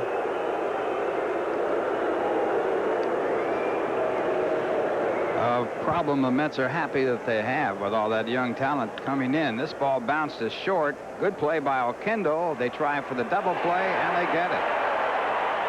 That retires the side. No runs, 1 hit, no one left. And the score at the end of 5.5 innings, the New York Mets 6, the St. Louis Cardinals 5. Now here's a word from the good old guys. Todd Worrell throwing in the bullpen for the St. Louis Cardinals, their ace relief pitcher, as the Mets take a 6-5 lead to the bottom half of the 6th inning. And for the Cardinals, it'll be Terry Pendleton to lead it off. Terry Leach on the mound for the Mets. Terry replacing Sid Fernandez after Sid worked 3 in the 3rd innings, charged with 5 runs on 5 hits.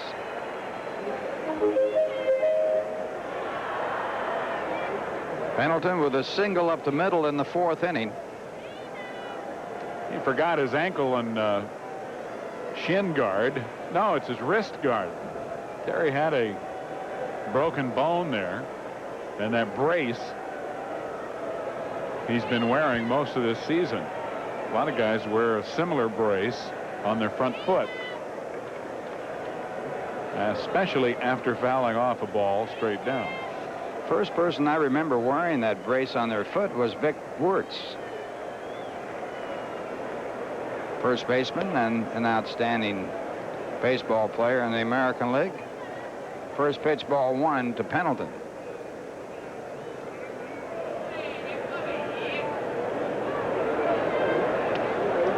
Two balls, no strikes. Was it not Vic Wertz who hit the drive in the '54 series that Mays made the superior catch upon? That is it. Probably the most often replayed catch in the history of the game of baseball, although not the greatest catch Mays ever made. I saw him make one barehanded against Rocky Nelson at Forbes Field. And this ball gloved by Terry Leach on a good reaction play, and Pendleton is out. There's a famous story about Charlie Dressen after Mays made one of his great catches. Charlie Dressen said, "I'd like to see him do it again." Well, you just saw Leach do it again. They didn't have the old replay back there for Charlie to look at, though. Yeah, I remember some games in Seal Stadium when I was a kid in San Francisco when the Giants first came. Mays, unbelievable. That was a good ballpark for Mays, a large outfield there. That was a good ballpark, I thought, for everybody, fans and players alike. And then they had to build Candlestick and ruin it all. Ruin the whole deal. 1 ball, no strike to Tom Pagnozzi, and he takes a strike, 1-1. Always liked to play in that Seal Stadium. The wind was blowing out to left field all the time. 2 balls. One time in that ballpark, I think the runner was Veda Pinson. I know the opponent was the Cincinnati Reds. Mays played a ball off the wall barehanded and threw virtually underhanded without looking to second base and threw Pinson out trying to go for a double. If he threw Pinson out, he was throwing out a fast man. He could really fly. I think it was Veda. It was somebody on the Reds, and I know that they could run well. Memory serves me right, it was Pinson, but it wasn't a catch, but it was one of the greatest plays in the outfield I've ever seen.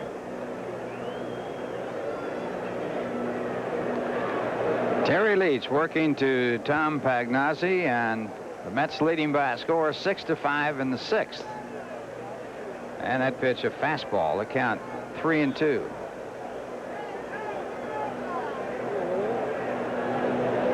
Saw Mays play shortstop a few times too. He used to love to play shortstop in pregame batting practice.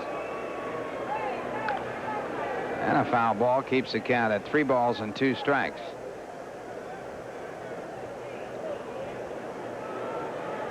He could have played anywhere, of course.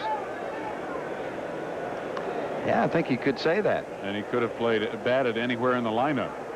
I think he was just that great a player that he could have led off. He could have batted anywhere. He did lead off a lot, like in the All-Star game. They'd bat him lead off, so he'd get more at bats. 3-2. And another foul ball. Mickey Mantle came up as a shortstop for the Yankees. Mantle was a great player, hampered, I guess, only by the knee problems that he had. But I would still have to say that, in my book anyway, Mays is the best there's ever been.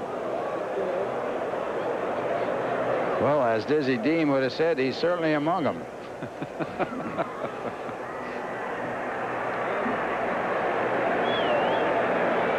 He had the advantage of playing in a big ballpark, so you could really demonstrate the skills that you might have, where Duke Snider played in a smaller ballpark at Ebbets Field and didn't have the chance to make some of those plays that Mays had when playing in the Polo Grounds. And, of course, Joe DiMaggio playing in Yankee Stadium. There's a good fastball on the 3-2 count and a strikeout for Terry Leach. It was a good at-bat by Pagnozzi as he fouled off some tough pitches, but Terry Leach has looked exceptional since coming into the game with 1 out in the 4th inning. And he has retired every batter he has faced. Look at that ball ride in on the right-handed hitter and just tie Pagnozzi right up there. That'll bring up Jose Oquendo. Of course, when you get into those discussions as to who was the greatest, you run into a lot of roadblocks. Well, it's like apples and oranges. I mean, it really is difficult, especially when you compare players of different eras, because the game has changed. Tris Speaker was considered to be one of the greatest center fielders that ever played the game. There's a strike call, 1 ball, 1 strike.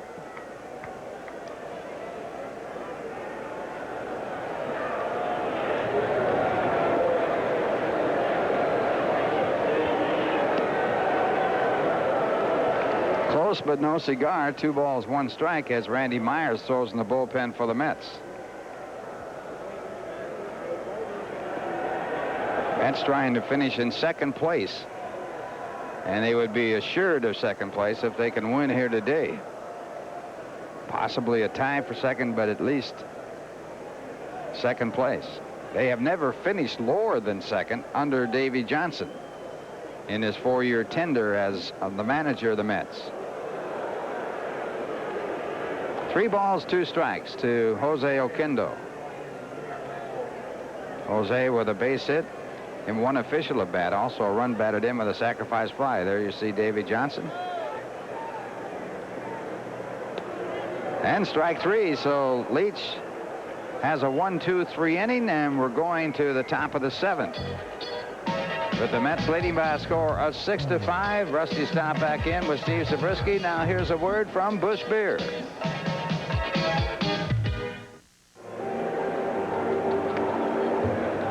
More changes for the Cardinals as we go to the 7th inning. Doug DeCense in to play third base for St. Louis.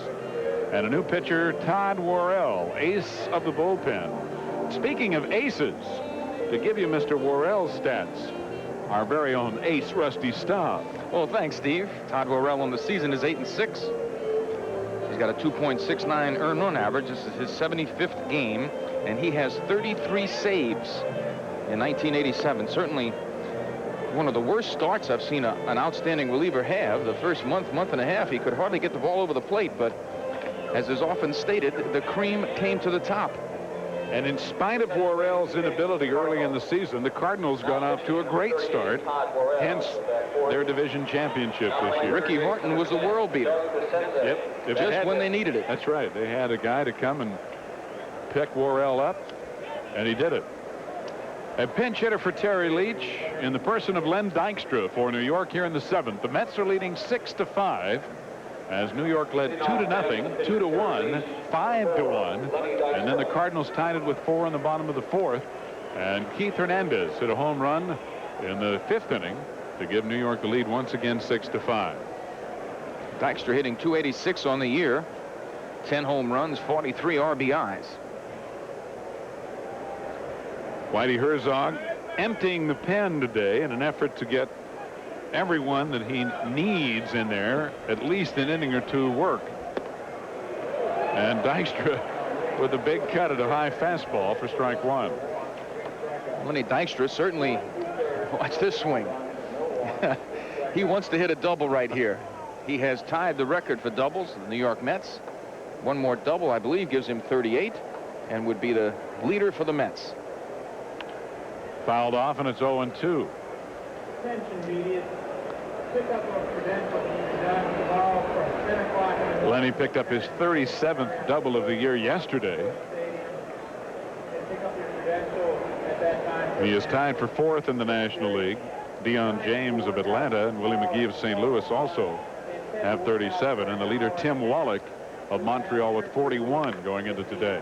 One hopper sharply hit the second. Lawless stays with him and throws him out. Out number 1. Lenny Dykstra will have to wait another turn. Maybe Davy Johnson is going to double switch here.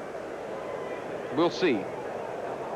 Mookie Wilson in the top of the order for New York with 1 out and nobody on. Mookie's 1 for 3. He singled to right and scored in the 1st inning.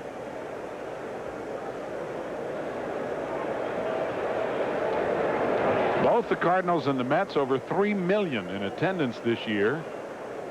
And the Dodgers, who have done it 7 times, didn't make it this season. Rough year for the Dodgers.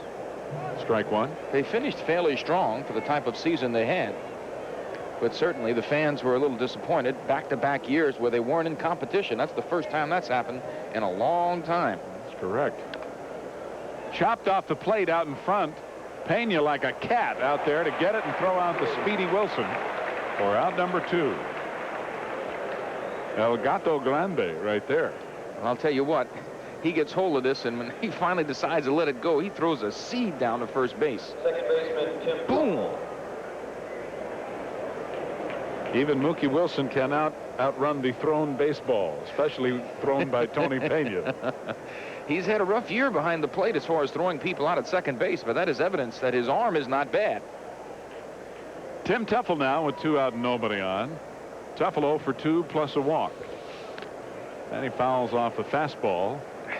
off the mask of home plate umpire John Kibler. Strike one. They got Tony Pena too. Hit his mask. Maybe it was Pena's mask. May have gotten them both. Well, he certainly gets Pena here. Right on that thick part. That'll jolt your molars, baby. I'll tell you that much. Tony had to adjust those new glasses. Does he have them on? Oh, I think he does. That's high. Ball one, 1-1. Pena was wearing them under the mask before, but it doesn't look like he's wearing them now. Nope, they're not on. So maybe he's decided they're his hitting specs. 2 balls, 1 strike to Tuffle. Might have knocked those glasses right out of those rims. Yeah, that would have been a little rude introduction to the new art of wearing glasses under a mask. Fastball inside, hit well to left field. Coleman going back, has room, makes the catch, and the inning is over. Worrell retires the Mets in order here in the 7th inning. And after 6.5, New York still holding a 1-run lead over to the Cardinals, 6-5. We're back after this for Nissan.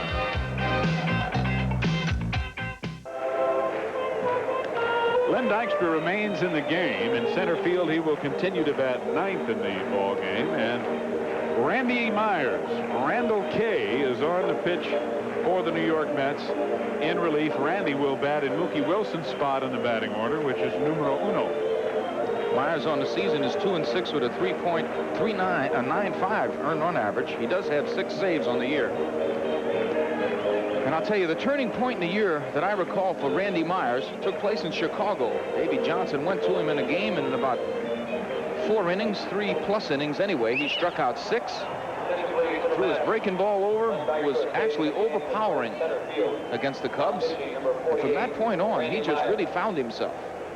And I think another thing that helped Randy was going down to the minor leagues. When he was up earlier in the year, I don't think he was really sure of his role on the ball club after being the closer for Tidewater.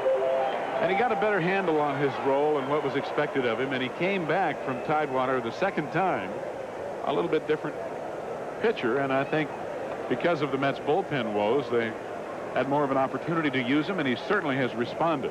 A high and away pitch to Pena for ball 1. Certainly with the irregular work he was getting early in the season, having the opportunity to pitch in some games in Tidewater, he came back ready. Fastball for strike 1, 1-1. As Pena bats leading off the 7th inning, and the Mets leading 6-5. Pena drove in 2 runs in the 4th when the Cardinals scored 4 with a single to left. On the corner, 1 ball, 2 strikes. And that ball missed going out of the ballpark by about 6 inches at the most. That's one of the longer, harder hit singles of the year. I've hit a couple of those. My speed was a definite factor. I wasn't going to say anything. Looped into right center field, and another base hit for Pena. Dykstra thought about making a try for the ball, but on the artificial surface thought better of it. Well, he's playing a little deep, and it is not a good day to see the ball off the bat. He did not get a good jump, and when he finally saw it, said, I really can't get to it. He knows he's going to get that high hop. Tony Pena placing the ball a lot better than he hit it. John Morris batting for the first time, hitting .265 on the year with 3 homers and 23 RBIs. Low and away, ball 1. John from New York has done an admirable job filling in at various points of time and places on the field for St. Louis this year. A fastball is high, and the count now 2-0.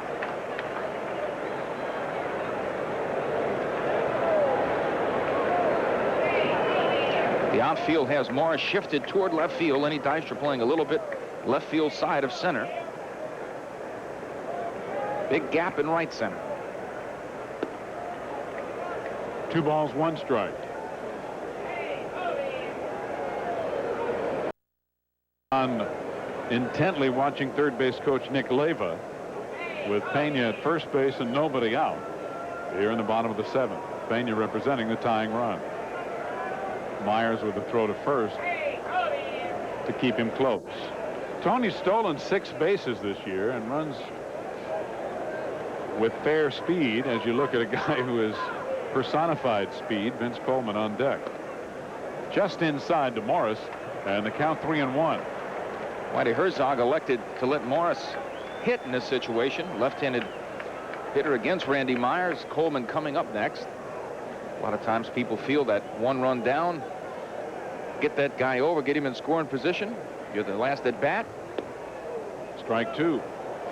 Not Whitey Herzog today. No, it's a little unusual and going a little against the book for Morris to not be sacrificing.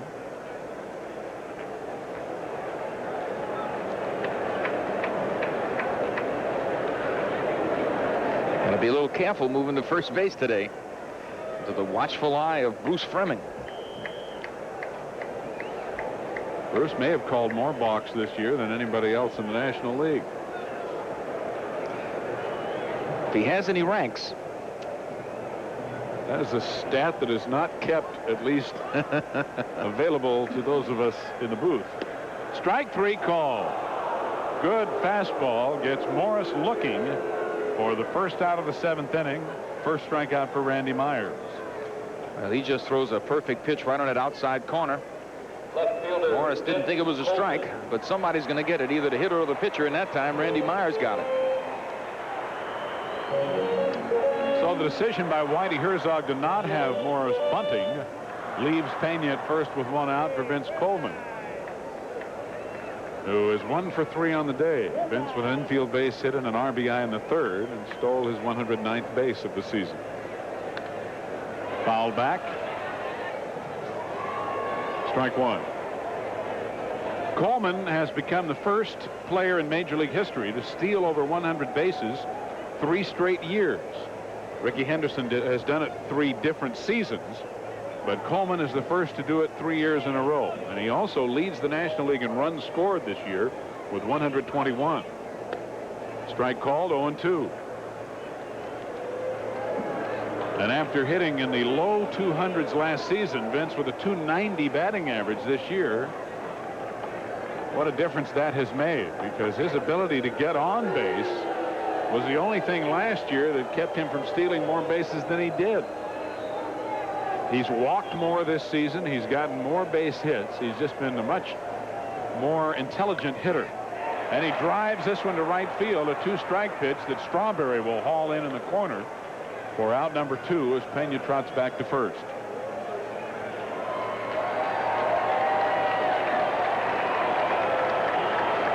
Jack Clark has come out on the on-deck circle as a pinch hitter, and he receives a standing ovation. Whitey Herzog certainly trying to give Clark an opportunity to find out himself mentally if he's ready to hit and be a productive player in the playoffs.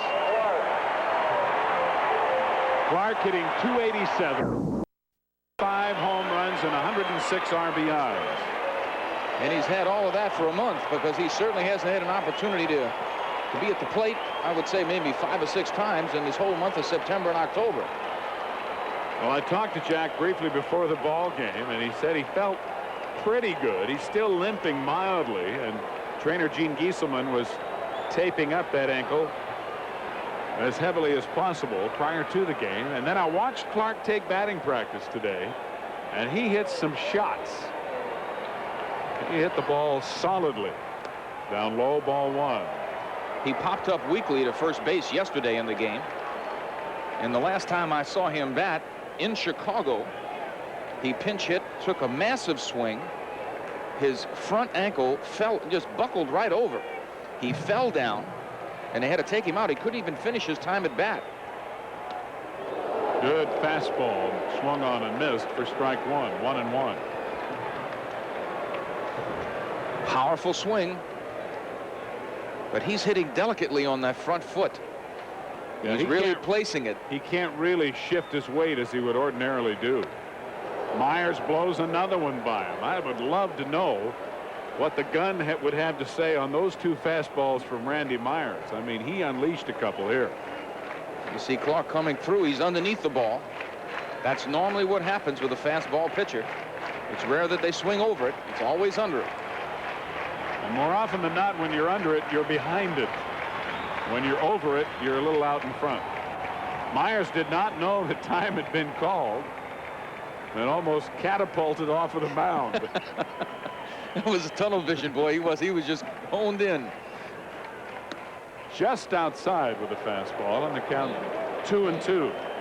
Clark batting with 2 out and the tying run at first base. We're in the bottom of the 7th inning with New York leading 6-5. Tony Pena at first.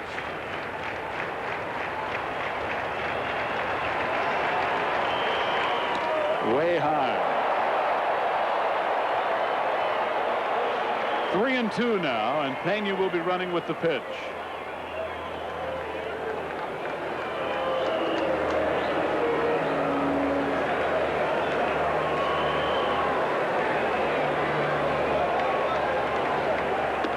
Struck him out. Randy Myers strikes out 2 in the inning and blows away pinch hitter Jack Clark to end it and preserve a 1-run lead for New York as we go to the 8th inning with the Mets leading 6-5 after this for Michelob Light. It is 7-5 in Montreal in favor of the Chicago Cubs. Strike 1 to Hernandez. So the only player who has remained in the game, well, there are actually 2 for the Cardinals.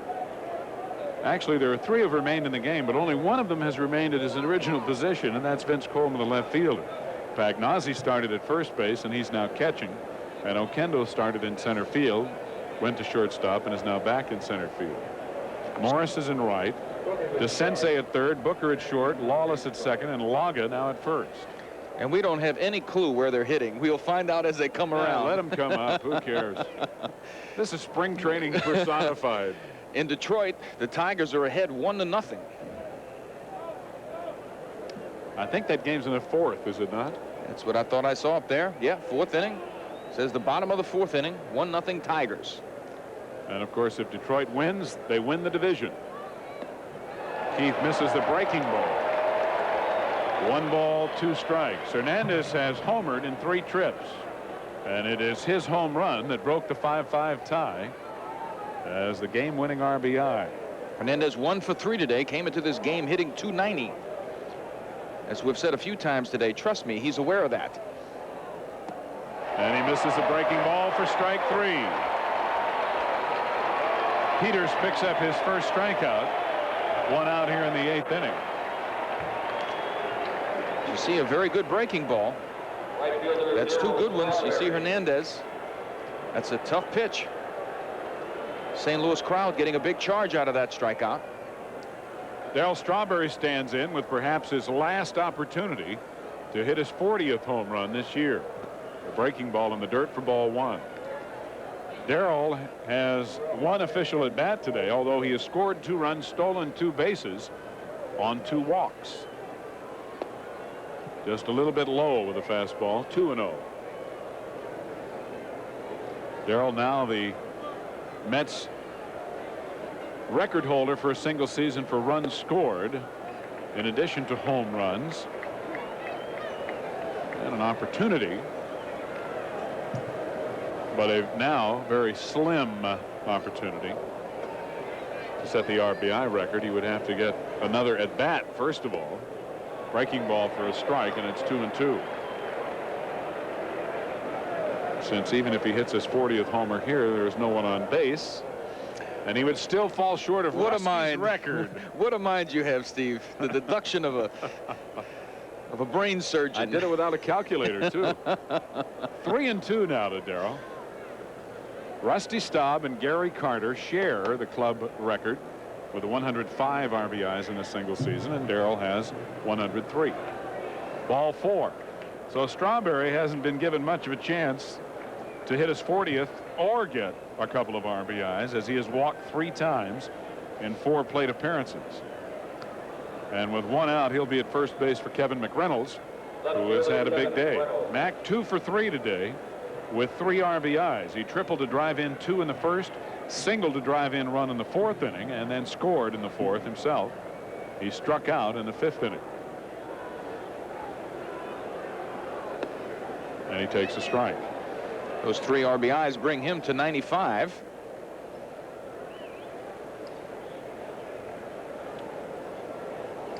And Max probably last chance to get his 30th home run. Strawberry draws a throw. Darrell has stolen 2 to give him 36 on the year.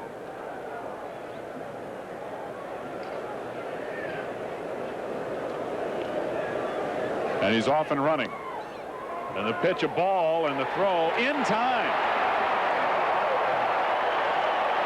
It looked as if Strawberry was going to beat it. The one thing Darrell does not do well is slide to the bag and slide like he's going to go through it. He always slides as he is going to stop right at the bag, and it cost him here.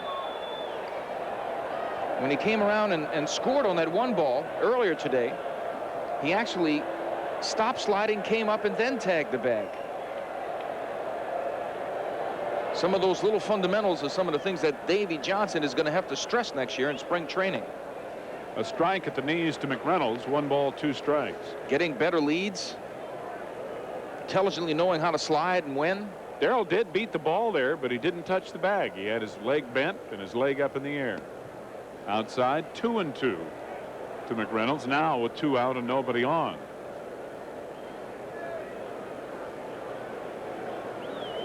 If any one thing has cost the Mets in this season has been the detail things. A fastball ripped to left field. Coleman on the run, gets there.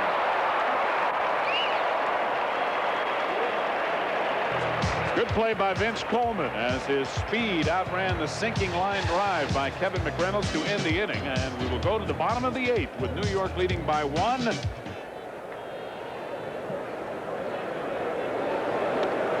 Swing and a miss. 1 ball, 1 strike. Lawless grounded to short in his first at bat in the 5th inning, and he still has only 1 hit this year, batting .043. And Myers with another good fastball and an outstanding location. 1-2. I don't know how many errors he's made. There was a statement in the paper this morning about Steve Jeltz. He was the only player who was on an opening day roster to have more errors than he has RBIs. He has 13 errors and 12 RBIs, so let's check those stats on Lawless, see if that's a fact. I will tell you how many errors Mr. Lawless has committed. He has not committed an error. Then he is ahead of the game. And he has no RBIs. It's a dead heat on the final day of the season. 2-2 now.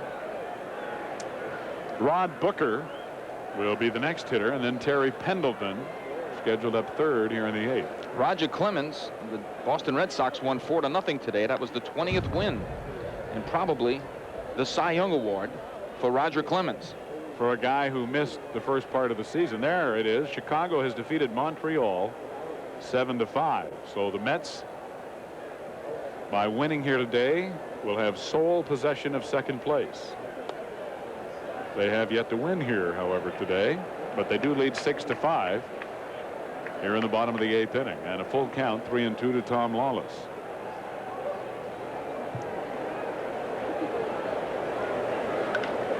Well hit to left field. McReynolds going back at the wall, makes the catch. Tom Lawless, who has only 1 base hit and no RBIs, almost got his first RBI. Well, it certainly almost tied this game up. It certainly would have been a dramatic fashion for him in his last at bat of the season, probably. This ball is in that one area. Really kind of looked like when it took off from the bat, that looked more like it had a chance to be a home run than Keith Hernandez's ball. Yeah, Keith's ball was more of a line drive. Difficult sky today, very difficult for the outfielders. Especially right now in left for McReynolds, who's practically looking directly into the sun. Rod Booker takes the strike. 0-1. Booker hitting .283, no homers and 8 RBIs.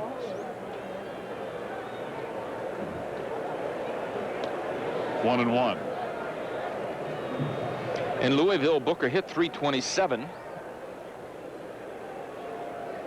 Been back and forth with the Cardinals 3 times this season.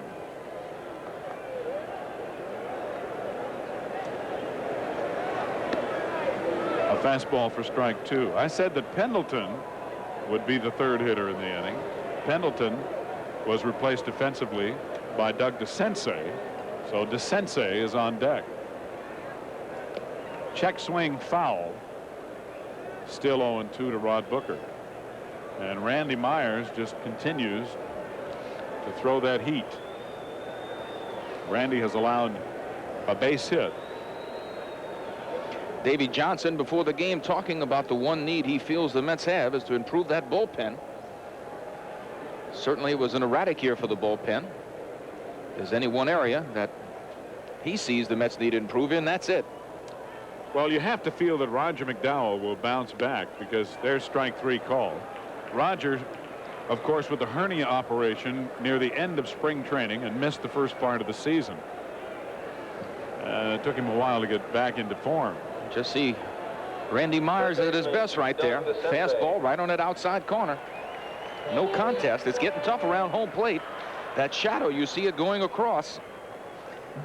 The light tower is almost on the mound. I don't know how it can get much better. I mean, or much worse. Much better for the pitcher. Well, it'll get worse before it gets better. For the pitcher, for anyway. It's easy for me to spit out. DeSensei batting for the first time, hitting 143 in the National League, no homers and 1 RBI. This is only his 8th official at bat.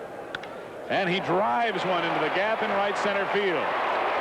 Strawberry can't cut it off. It goes all the way to the wall. DeSensei will stop at second with a 2-out double here in the 8th inning, and he represents the tying run.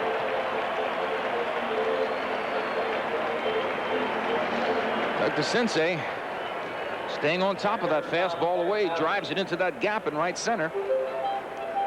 Strawberry's got no chance here. It's just whether he's going to try for a triple. Receiving it off the wall well. Darrell threw the ball in, stopped DeSensei's from going to third. In this situation, the Met infield has to play extremely deep to try to knock this ball down, not let that run score on a ground ball through the infield. DeSensei with only average speed, and Pagnazzi the batter. Tom is 0 for 2 plus a walk, and he stole his first base of the year on the back end of a double steal in the 4th inning. He has also scored a run. As you look at the defensive alignment with 2 out and a line drive base hit. Strawberry cuts it off in right center, and the ball game is tied as DeSensei scores. It is 6-6.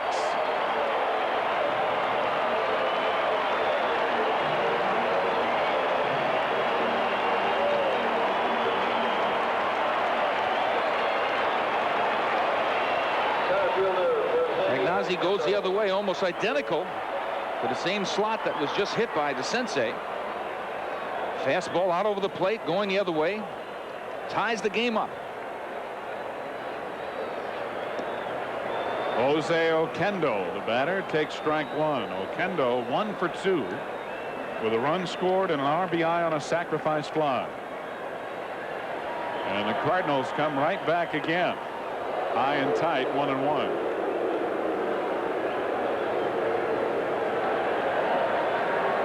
The Cardinals have been masters at late inning wins, winning in their last at bat, coming from behind, just inside. 2 balls, 1 strike to Oquendo.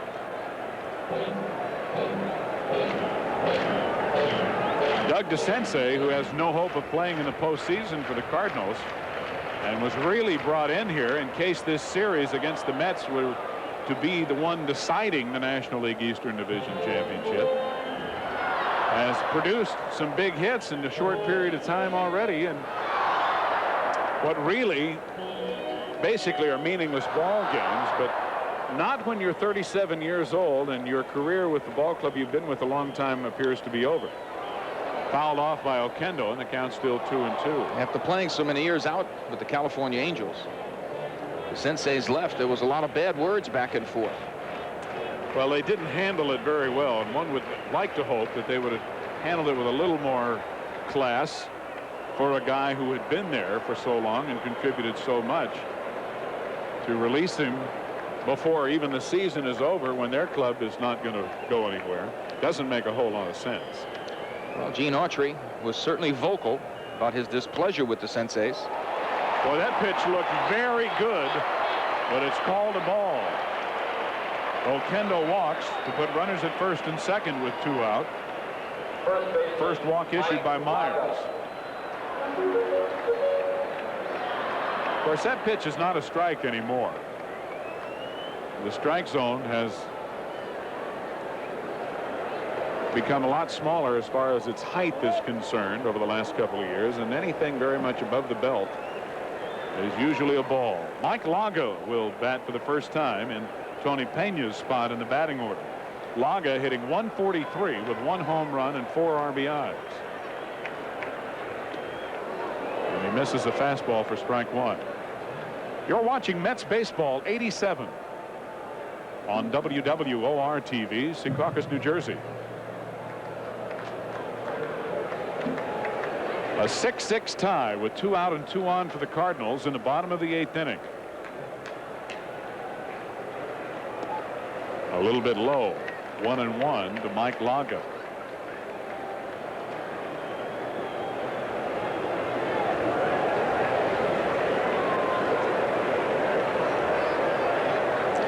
That outfield is extremely deep. They're not putting themselves in a position to be able to throw anybody out at the plate. Certainly Pagnozzi at second base does not have great speed, but they're going to have to really hit some kind of a shot for someone to have a chance even from the outfield to throw that runner out at home plate. These are the things we talk about a lot. These are the things that have to be improved for the Mets in 1988 if they expect to win. You can't just win on brute power all the time. You've got to do a lot of little things correctly that add up over the course of a season.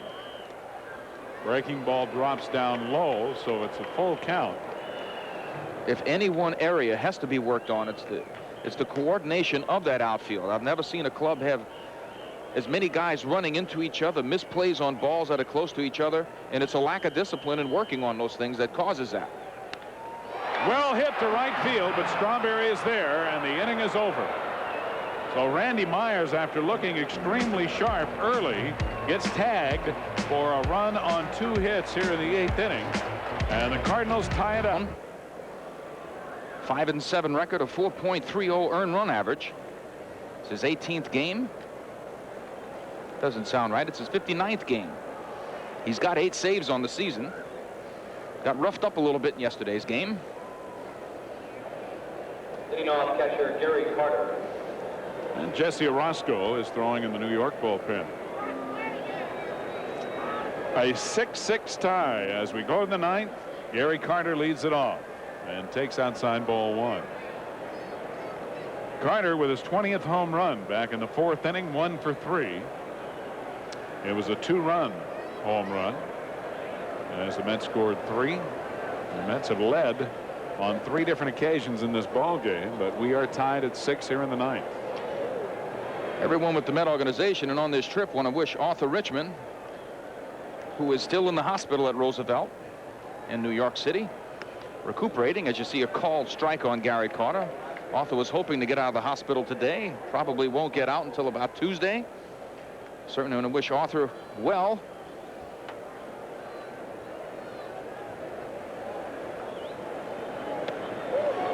Carter holds up on a pitch inside, and it's 2-1.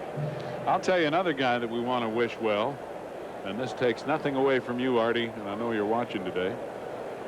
But that certainly has to be our director, Bill Webb, who is directing his final Mets telecast right now. Gary Carter with a base hit by a diving Doug DeCinces at third, and Carter leads off the 9th with a single, so the Mets have the go-ahead run aboard. Davey Johnson's got a pinch run here with Keith Miller, I believe. And you see Carter here stand on top of the ball, drills a shot by DeCinces. You saw how late his break was. That's because you don't pick it up good off the bat right now. We keep talking about those shadows. They are a definite factor. Well, the Mets, there you see the shadows, and this home plate is completely engulfed now. The mound is about to become completely covered also. The Mets have traded no speed for a ton of speed at first base as Keith Miller carries the go-ahead run, and the batter is Howard Johnson. Outside ball 1. Hojo now batting for the first time with someone on base, trying to pick up that 100th RBI of the year. He has 99. And Davey Johnson is certainly going to give him that opportunity. Davey not a bunting specialist, that's for sure. A strike, and the count 1-1.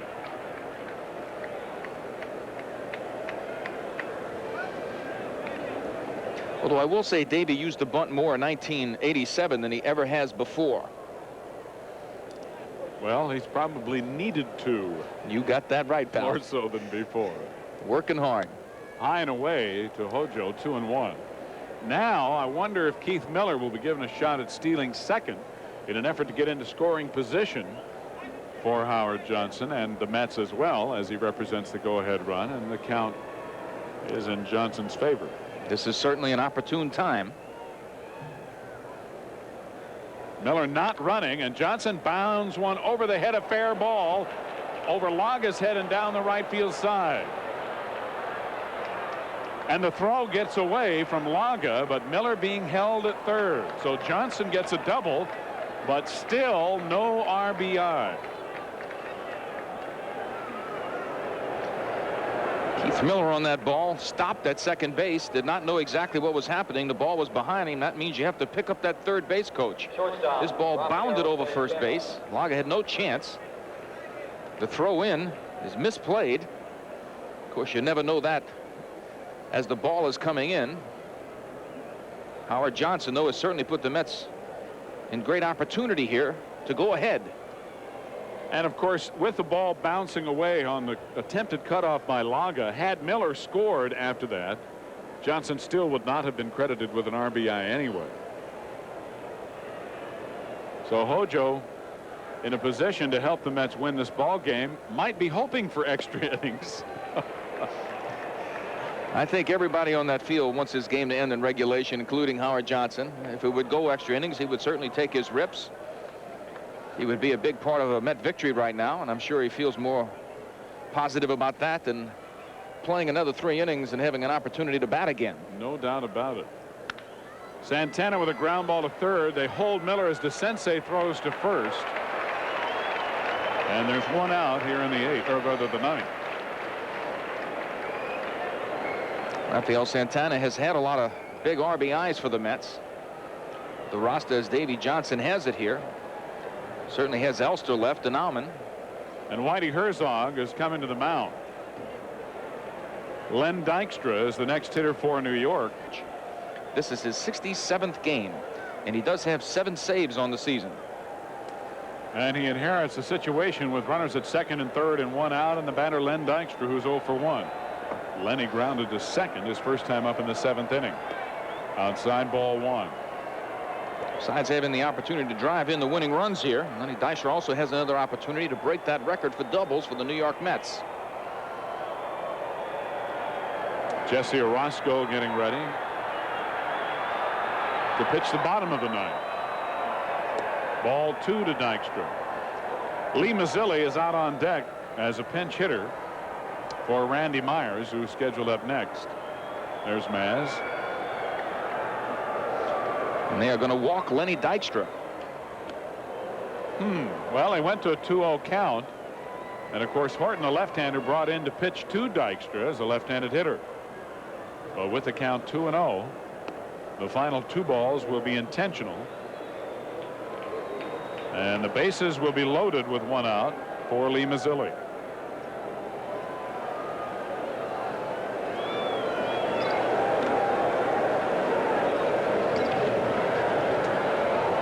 Maz hitting .301, 3 homers, 22 RBIs. Batting for the pitcher, Randy Myers. Number 13, Lee Mazzilli.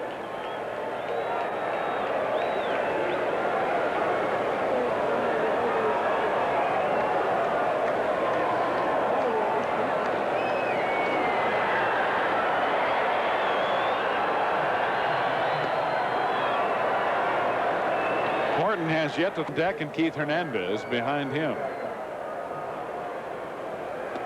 Down low, 2 balls, no strikes. Ricky Horton for a while was a Mets killer. But in 1987, early on in the season, for the first time, the Mets had a breakthrough against him.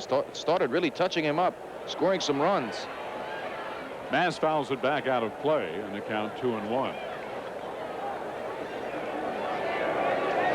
Boy, 1985 and last year, Mets had 0 success against this guy. He went out there. The Mets lost. Another one fouled out of play, and the count even now. And a bloop base hit into left center field. Miller scores. Here comes Johnson, and Oquendo's throw to the plate. Johnson is safe. John Kibler saying he was underneath the tag, and the Mets take an 8-6 lead on a 2-run pinch hit single by Lee Mazzilli, who goes down to second on the throw to the plate. Ricky Horton gets that ball. Mass hits it a little bit off the end of the bat. Good location. Oquendo coming up. Watch this ball. It's going to hit the mound. When it hit the mound, it took a little of the steam out of it, made it go a little bit up the line, and allowed the Mets base runner to slide underneath the tag. Watch this ball. It's going to hit the mound, and it kicked it to the left, took a little steam out of it. Very close play. See Howard Johnson scoring. Tim Tuffle now laces one into right center field. Oquendo can't get this one. It'll go all the way to the wall. At least 2 runs will score. Tuffle stopping at second, although he had a shot at going on to third. Content with a double to drive in 2 more runs. And the Mets now lead it 10-6. Ricky Horton, you're just saying, there's a fastball sinking. And those guys are sinking the ball down and away. If you go the other way, you have a chance. Tuffle certainly did that and clears the bases except for himself.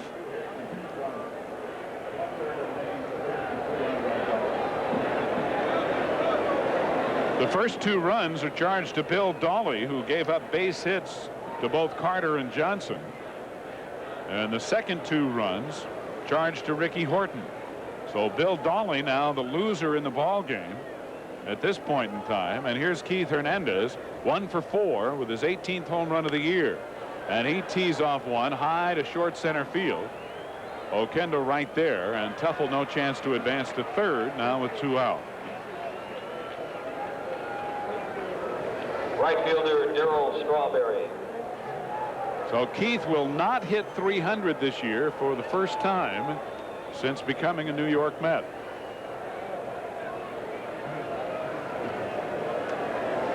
And with 2 out and Tuffle at second, here's Darryl Strawberry, who has walked 3 times, scored 2 runs, stolen 2 bases, and grounded to first.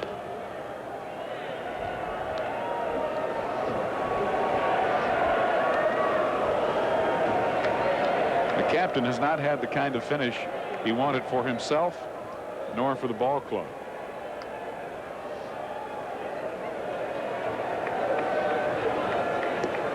An off-speed pitch over the inside corner, and it's 1 ball, 1 strike to Darryl.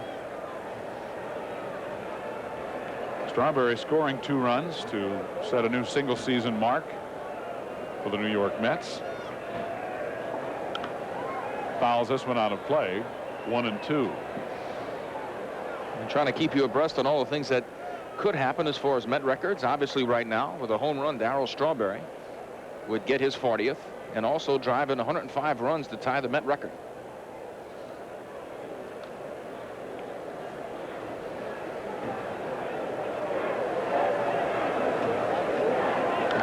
Another one fouled off, still 1-2.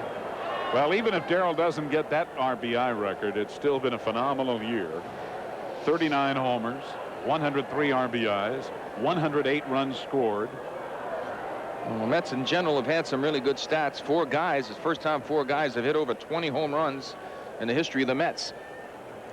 Carter becoming the 4th in that group and doing it today with his 20th home run.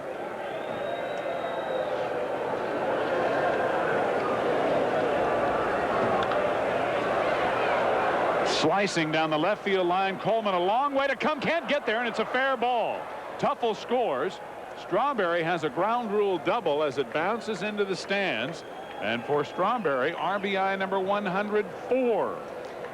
And I'll tell you one thing, if that ball didn't bounce into the stands and had hit that wood on the side, might get a look at it here. If it doesn't bounce in the stands the way Coleman came over here, Strawberry might have been able to get an inside the park home run.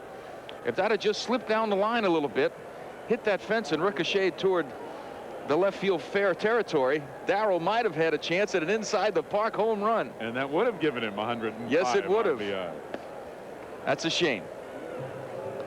Mets now lead at 11-6 as Kevin McReynolds takes a ball from Rick Horton. Strawberry driving in Tuffle with the 11th run of the day. And a ground ball to short. Booker up with it and on to first to retire McReynolds and the Mets here in the 9th inning. But New York puts a 5 on the board in the top of the 9th to break the 6-6 tie. Jesse Orozco will pitch the bottom of the 9th with New York leading 11-6 after this for New Jersey Bell. Barry Lyons into the game to catch, replacing Gary Carter, and Jesse Orozco on the mound to pitch the 9th with the Mets up by 5. Jesse Orozco on the season 3-9, a 4.50 earned run average. It's his 58th appearance, and he does have 16 saves. And the first pitch to John Morris, grounded off at the plate, foul for strike 1. Morris struck out looking in the 7th inning, facing Randy Myers.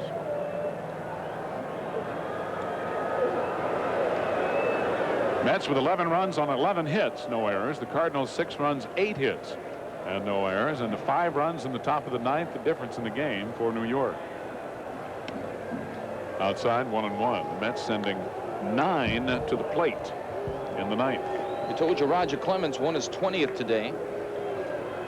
That means he's 16 of his last 19 decisions.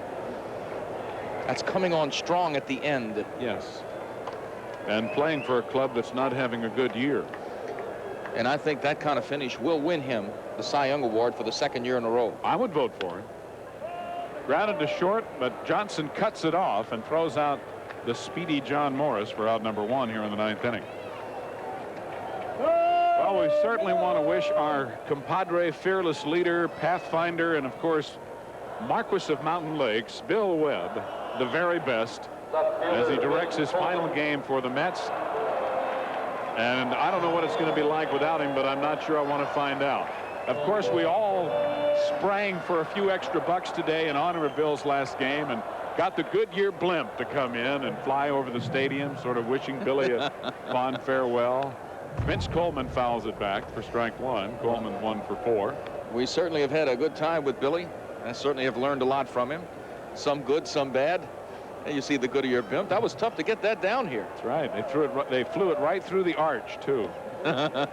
Breaking ball in there. And it's 0-2. Well, we kid Bill a lot, and with good reason. But we are going to dearly miss him personally as well as professionally. And we wish you the best, Billy. 1 ball, 2 strikes to Coleman. Bill will be joining ABC Sports, and you will see his name and his work on the network beginning in January. And of course, one of the first things Bill will be working will be the Winter Olympics. Strike 3 as Coleman chases one in the dirt.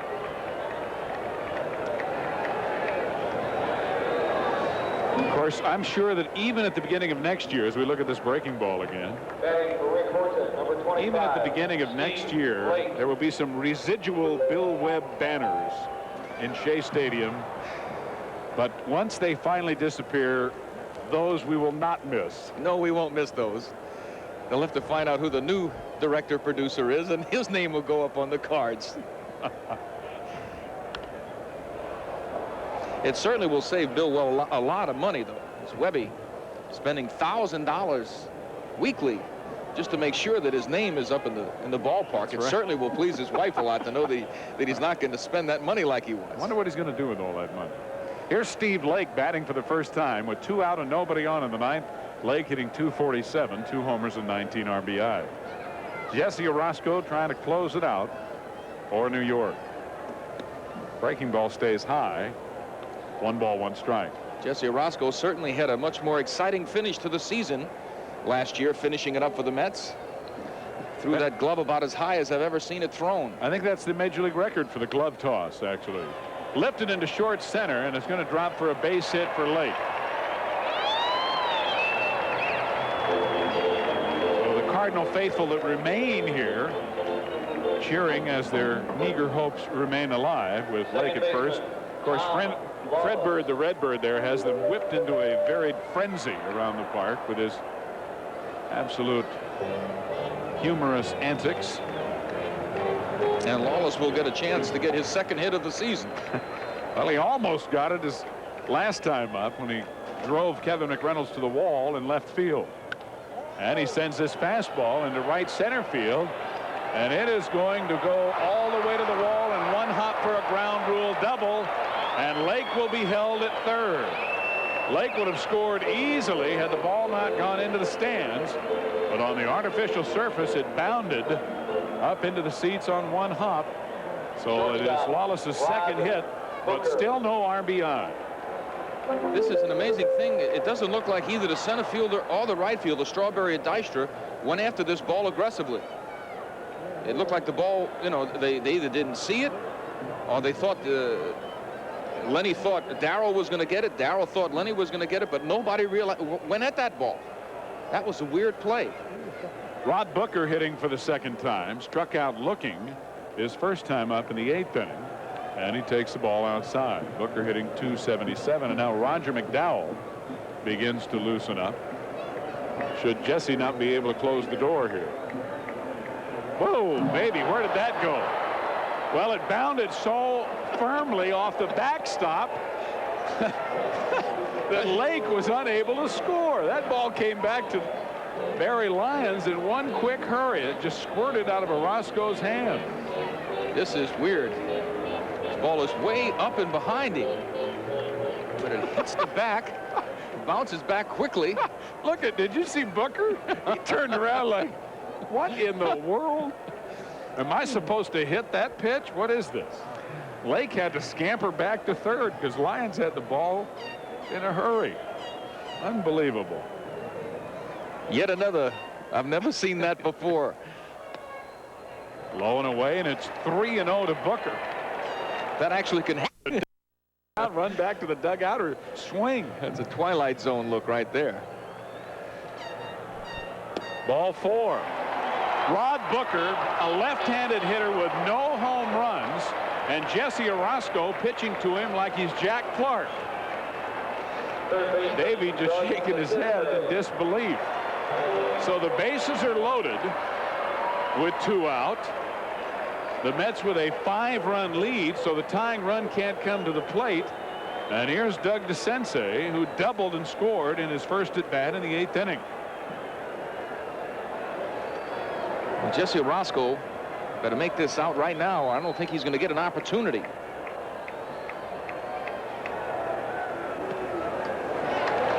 A little bit high, ball 1. Certainly has not been the type of year Jesse Orozco was hoping to have. Well, part of the reason is exemplified by the way he pitched to Rod Booker. Fastball missed, and it's 1-1. Booker with no home runs, batting left-handed against a left-handed pitcher. Guys on the ball club, and Jesse Orozco along with them, but there have been some really heavy lows also. Good breaking ball for strike 2, 1-2 to DeCense. 7-6. Boy, that didn't miss by much. 2-2. Good breaking ball, but called the ball. Here's a look at it. Just check that swing enough. DeCense dancing all over the place trying to hold up, and he did. From the Fred Astaire School of Hitting.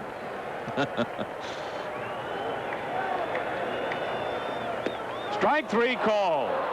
The ball game and the season for the New York Mets both over as they go out on a winning note, 11-6 over the Cardinals, and have sole possession of second place over the Montreal Expos, who lost to the Chicago Cubs today.